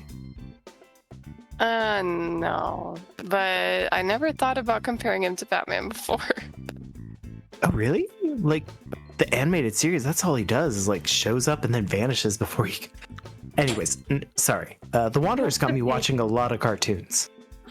The Ghost of David says Batman doesn't use a gun. Oh. True. Oh, there's a map. Ooh. Just so you all have a point of reference. Right now you are standing at the doors to the lunchroom. You're looking down the hallway, and you can see Ronan standing there at the edge, looking towards the direction of the office. Hearing the door open, he does glance back and look at the two of you. And he puts a finger to his lips before heading down the hall. Okay. Right. I kind of feel like Salem should just go try to talk to Mrs. Poole since you're buddies with her, but I don't know if she's busy I think... because she's talking to the other people. Correct. Let's give... I'm not good at this, but I'm gonna put faith in Ronan. Let's give him a chance. We'll hang back and follow at a distance. Yeah, I think Give him an opportunity to do what he can do. that sounds like a good plan. But... So... The two of you hurry to follow James, making your way around the corner into the much wider hallway between the music room and the library. I mainly pulled out this map so I could accurately say where things are in this school. I love that. You can see Ronan at the far end of the hallway. Dude's freaking quick, and he is looking down the hallway to the right, which is where the school's office is on the first floor. He glances back once to see the two of you, but wordlessly rounds the corner and continues on towards the hallway. You do hurry to follow. As you round the corner towards the office, you can see that James has stopped right in front of where, the windows are to the office. The office is very open. There's large glass windows strategically placed along the wall. And then at the far end of the wall is the door leading in. Ronan has perched himself right before the first window, has his back flat against the wall, his face towards the window, and seems to be just standing there. As the two of you round, you see him not looking at you, just wave his hand back like, stop, like, wait. And I think Salem at this point would turn to face Melody, but not block Melody's vision of James, so she can keep her eyes on him while I'm pretend talking to her. Okay.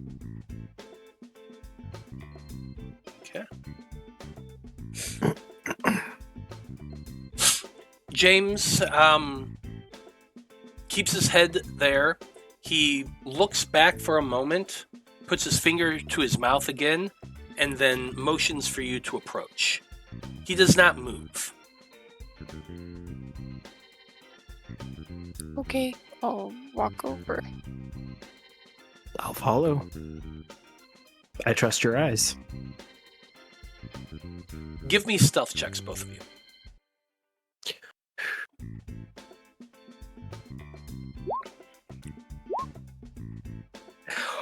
I'll take that. Yeah, not bad. The two of you very quietly move to stand next to James. He's continuing to look through the window, but as you stop behind him, he turns back and whispers, "They're in the office now." Say, do you think Gidim wants to buy the school or something? I have no idea. We need ears in there. Virtuoso. Go chat up the secretary.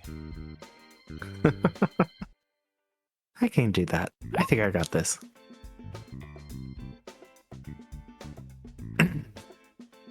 Hold on.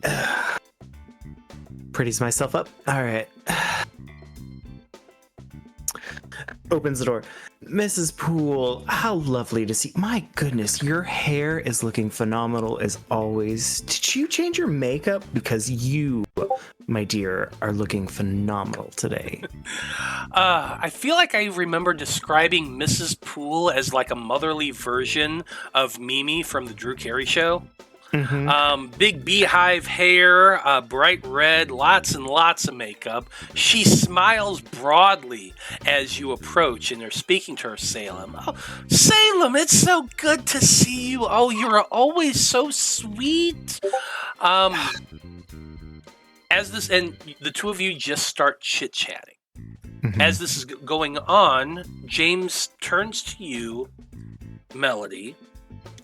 He puts his finger to his mouth again, points downward, makes the moving motion with his fingers, does this weird kind of thing with his hand going around, down again, and then puts his hand to his ear.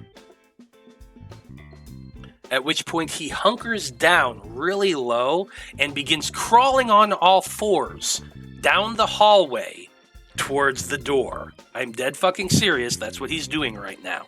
Are you going to follow suit? Sure. Okay, I'm going to need stealth check. Okay. We're going to see how well James does, too. Oh, 15. Wow! Oh, He Well, I was about to say, failed. DM, could I give advantage with my distraction? Yes, you can give both of them, both Melody and James, advantage from the distraction. And a good thing you did, too. I got a 15 still. It's not bad. Still decent. As Salem's chatting her up, the two of you, James and you, Melody, crawl across the floor of the school, crawl into the room, crawl past James, around the desk where Mrs. Poole is sitting.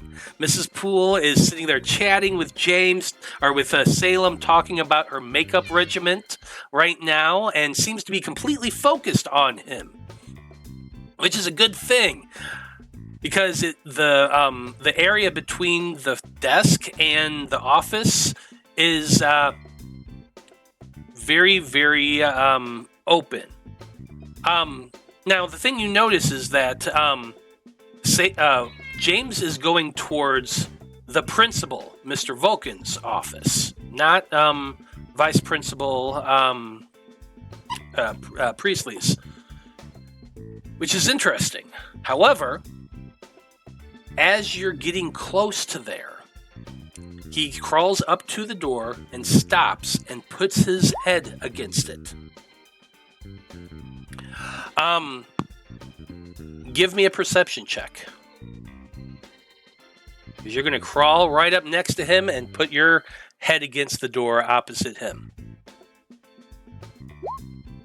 Oh, 11. I think I want to use my other bond die.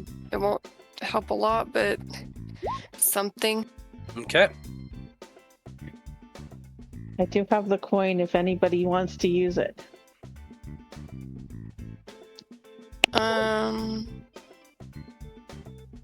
If you think you won't have the chance to use it before the end.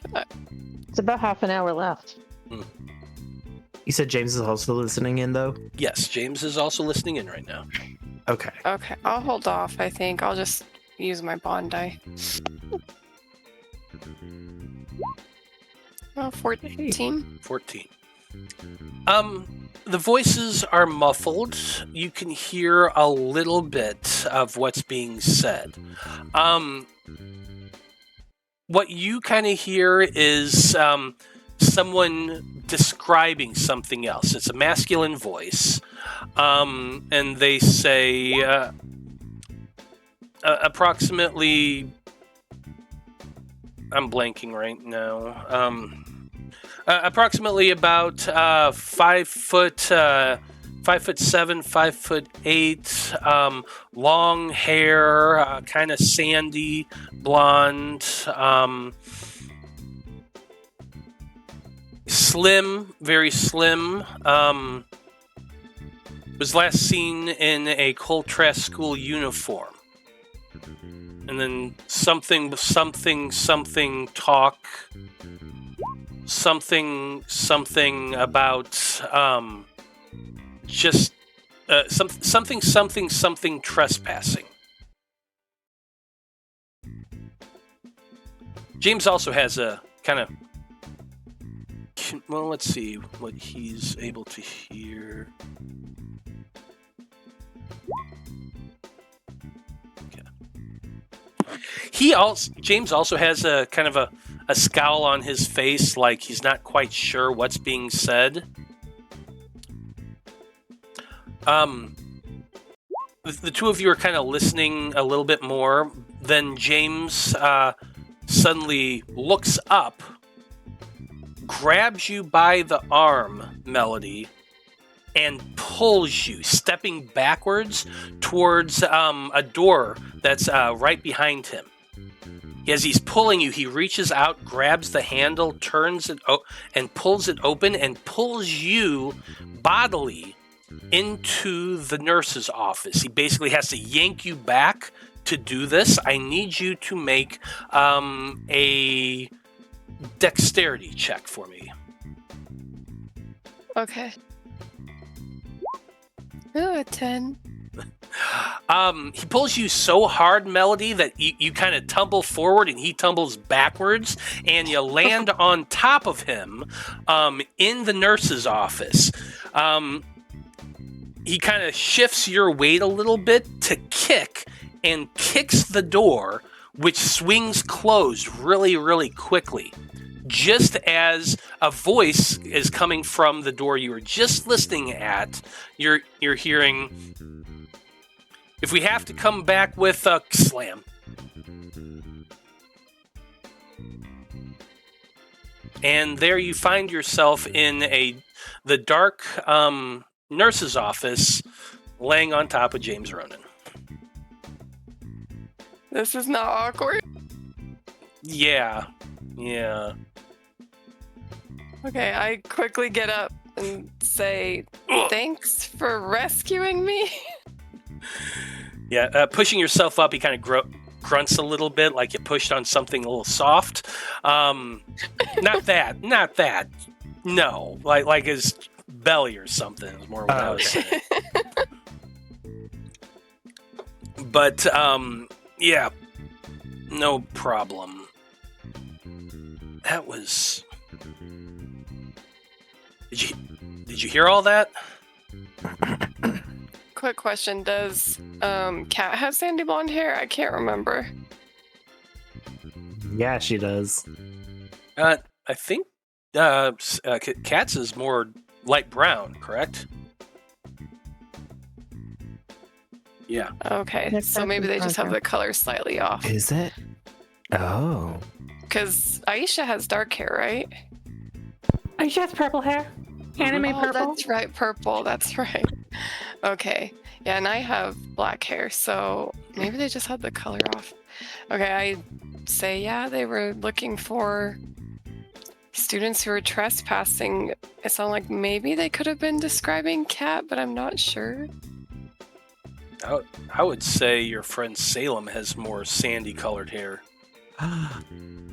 Yeah, but Salem wasn't there. So I'm not sure why they would be looking for Salem.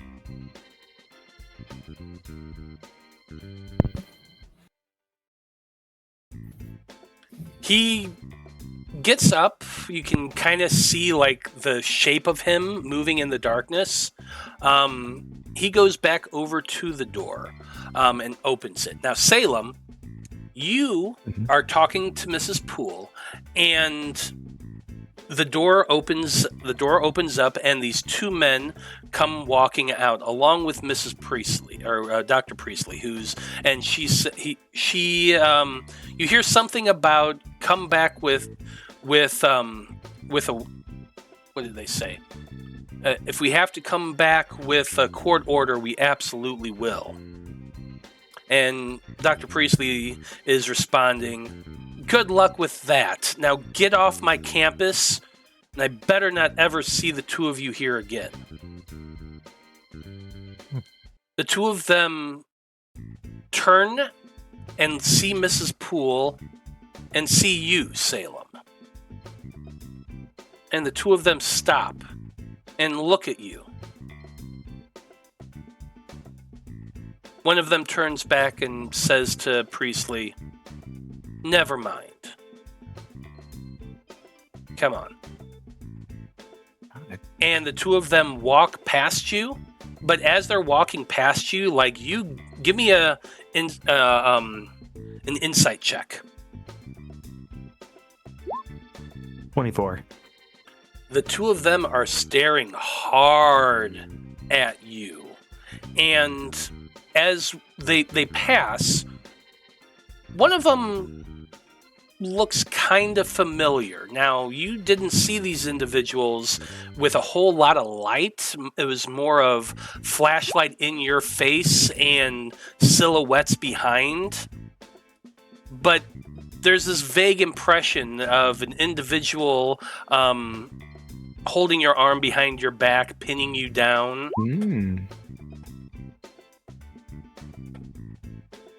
There it is. I forgot we were in student form for that. Looks like someone got a promotion. The two of them leave the office, and you can see them heading down the hall. Mrs. Poole looks back at that, looks at the two of them, looks over at Dr. Priestley, who's still standing in Principal Vulcan's office doorway.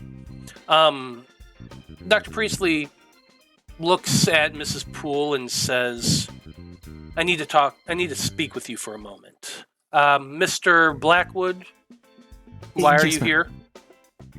Sorry, I was actually going to grab something, and I just wanted to say hi to Mrs. Poole, but are you okay? I'm fine. Lunch is almost over, so you better get to class. Absolutely, of course. Mrs. Poole, thank you so much for the chat. Always an honor. And trust me, you would look so much better in that color than they ever could. She titters at that and says, oh, thank you, dear. We'll talk later, I'm sure. And gets up out of her chair and hurries over to the vice principal, who soon closes the door. Half a second later, you see the door to the office, or to the nurse's office, open, and James pokes his head out.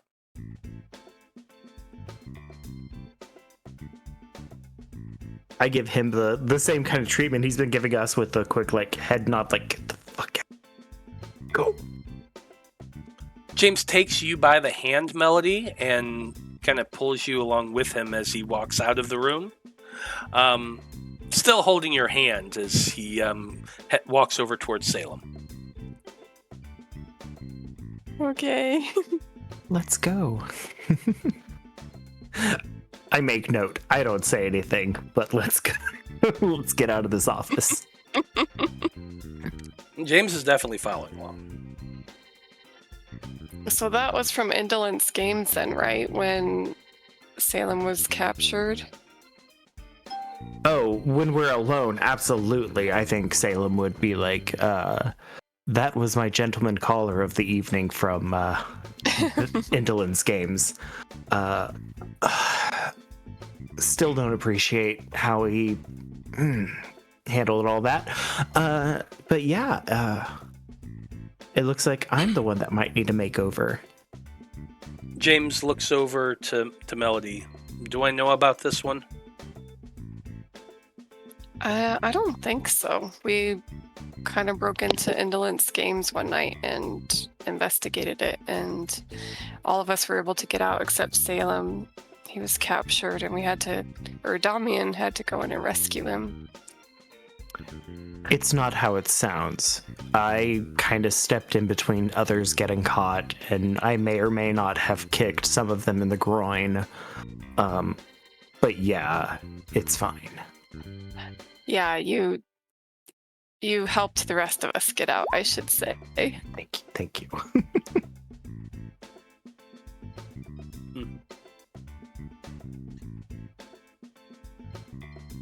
You do get up to some interesting things, I'll give you that. Next time, if you're gonna do a B&E, call me. Oh, I didn't know you were into that.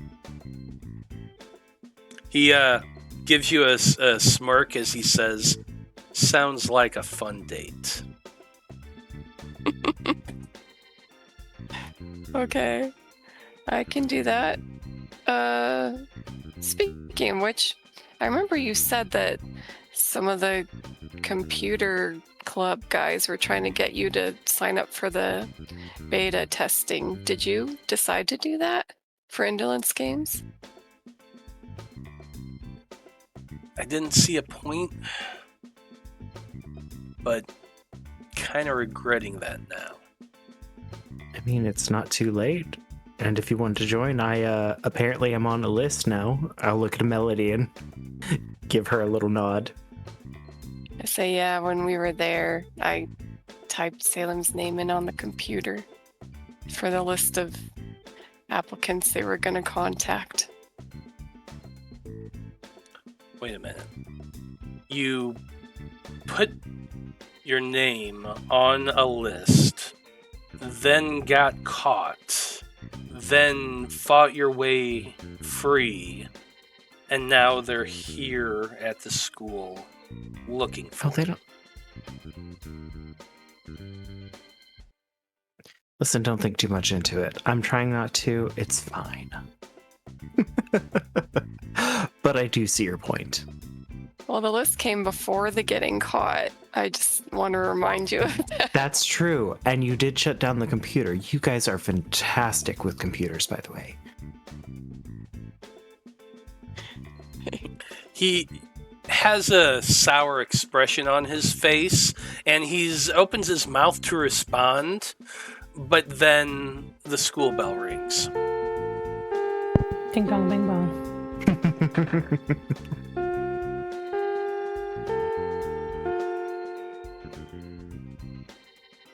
Are you here to go to class? Or were you just here for lunch? Who would go to school just for lunch? That's what I'm saying. Well, I was about to say who would go to school, period, but like... Anyways. He shakes his head. We'll talk later. And walks off. Yeah, I really like James. I think we're going to be good friends. I think so too. It's going better than I expected. Oh, Salem's mouthing at you. Me too. That was your lunch period, everybody. Absolutely. We got 20 minutes left in the session. Let's power through the second half of the day and get you out of school before we end the session. Sound good? Let's go. Sounds good. Okay. Let's see. Okay, so fourth period of the day is fine arts, which means you're going to be rolling either a creativity or a performance check.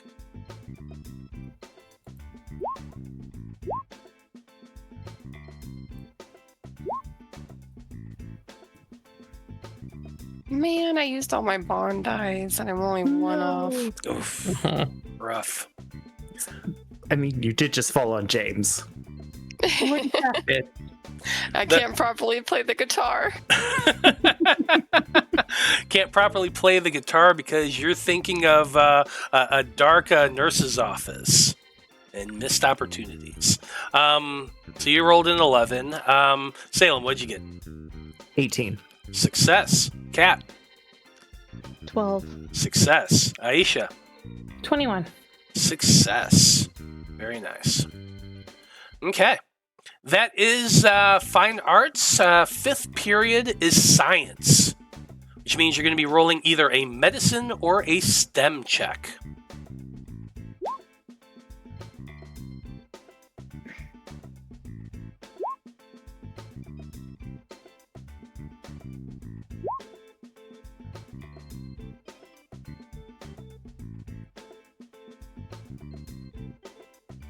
Okay. Salem, what'd you get? 19. 19, success. Aisha, 10. 10, failure. Kat, 15. 15, success. Melody, 20. 20. Not nat. 20, not nat, but still a success. Apparently, science class today was on anatomy. Oh. Last but not least is everyone's favorite class, physical education.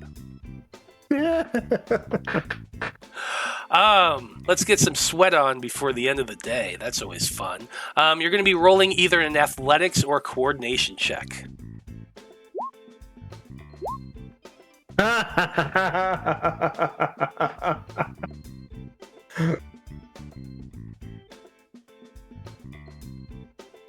Does anyone want the coin, or? I mean, I rolled a nat 1, but it's fine. I mean, we're running out of time to use the coin. Yeah, you need to use it now. Yeah, you should do it. Okay. Unless you want a melody. Did you get 2 passes and a fail? Oh wait, I but no. got 2 passes and a nat 1, so Oh, so it would put you at 0? yeah. Okay, then yes, please, because I'm going to get a -1 if I fail this. So Absolutely. Please use it. thank Okay. you. Yay! Thank you. 15. There you go. Okay. Kat, what'd you get? 23. 23. Success. Aisha. I got 22. 22. Success. Melody. 15. 15. Success. Salem. I got a 4, which is a negative or a nat 1. Salem does not run for no one. So, wait, what's the line from the faculty? I don't run unless I'm getting chased. There it is. You don't run when you're getting chased either. We have empirical evidence about that. Yeah, that's true. That's true. That's the reason true. why you were being hunted. But anyway, that is 2 failures, unfortunately. It's fine. Well, it's the end of the day. Last bell. There it goes. So let's tally up our successes and our failures and figure out where we stand. Aisha, you're first. 1. Nat 1, that means that, what is it? Yeah, keep up the positive attitude. You're doing okay, but things could go better. No change. Melody. I also got 1. Nat 1 as well. Keep up that positive attitude. I guess Melody's feeling pretty positive after her lunch period. Salem. 0. 0. Which is also keep up that positive attitude. Kat. 3. 3. Hey, you got a bright future ahead of you. You're the only one in the party that seems to, but you don't have any stress, so what can you do? Show off again. She passed all her courses today. Hey, that in and of itself is pretty cool. Well, it's the end of the day. Students are filing out into the hallways to gather up their things, collect their backpack, visit their locker one last time, and head out the door. And I think that's a great place to end things for this evening. Well, that's it, everybody. Our heroes have learned some interesting stuff and have progressed a little bit farther. And pretty soon here, we're going to have a new player joining our party. Can't wait for that. So let's see what happens here in 2 weeks. Well done, everybody. You've survived. Very good job. As always, I like to go around the table at the end of the game and have everybody tell us who they are and where we can find them on the internet. And Kat, you're the one who did the recap, so why don't you go first? I'm Ashleyien. I played Kat, and you can find me here every 2 weeks. Random Rhapsody exclusive. Yup. Okay. Aisha, you're next. Hi, I was your Aisha for today. My name is Hana. You can find me everywhere that matters, +X at Destiny Trio, INC. Eventually I'll get back to uploading stuff on YouTube. Heck yeah. Melody, you're next. I'm Kira. I played Melody, and I'm the assistant creator of Magi-Knights Awakening. And you can find all of our contact information and social media on our website, magi-knights.com. We also have our personality quiz. And it's okay. And links to our products there. So you can find the rule book on DriveThruRPG, as well as my children's book on Amazon, My Dad the Game Master. Right on. Salem, take us home. Hell yeah. I'm John. I played Salem tonight. God, it's so good to be back and being sick.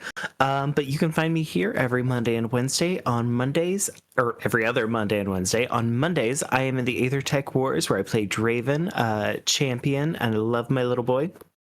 But you can also find me here on the 23rd. We are finishing up our holiday one-shot. I'm so excited to do that because this character is so much fun to play. And I've got stuff coming up for Power Ranger Day as well, so a lot coming up down the pipeline, and I'm very excited about it. Very cool. Otherwise, you could also find me at Blue Sky at johnpoart.bluesky.social. So Nice. Well, as always, I am Matthew R. Dawson, your friendly neighborhood host and game master here on the Random Rhapsody Network. You can find me right here every Monday and Wednesday running crazy games for crazy people and having a blast doing it. It's always a lot of fun. My socials are at Scruffy Wanderer. If it's a social and it exists, that's my name. That's where you're going to find me. So go check me out, hang out, we can have some fun. I'm also in the holiday one shot that's coming up. I get to play a really, really weird character that's a lot of fun to play, and I get to make everybody else uncomfortable while playing it. So that's definitely in my wheelhouse. Love it. Other than that, yeah, that's kind of it right now. I'm just focusing on projects, past, present, and future. We got a lot more content that's going to be coming out here pretty soon, so stay tuned and keep checking us out. But until then, on behalf of everyone here with the Dream Seekers and everyone in the Random Rhapsody crew, I just want to say thank you, folks. It's been a delight. So long, good luck, and until next time, may your dreams be infinite. And good night. Nighty night. I Night.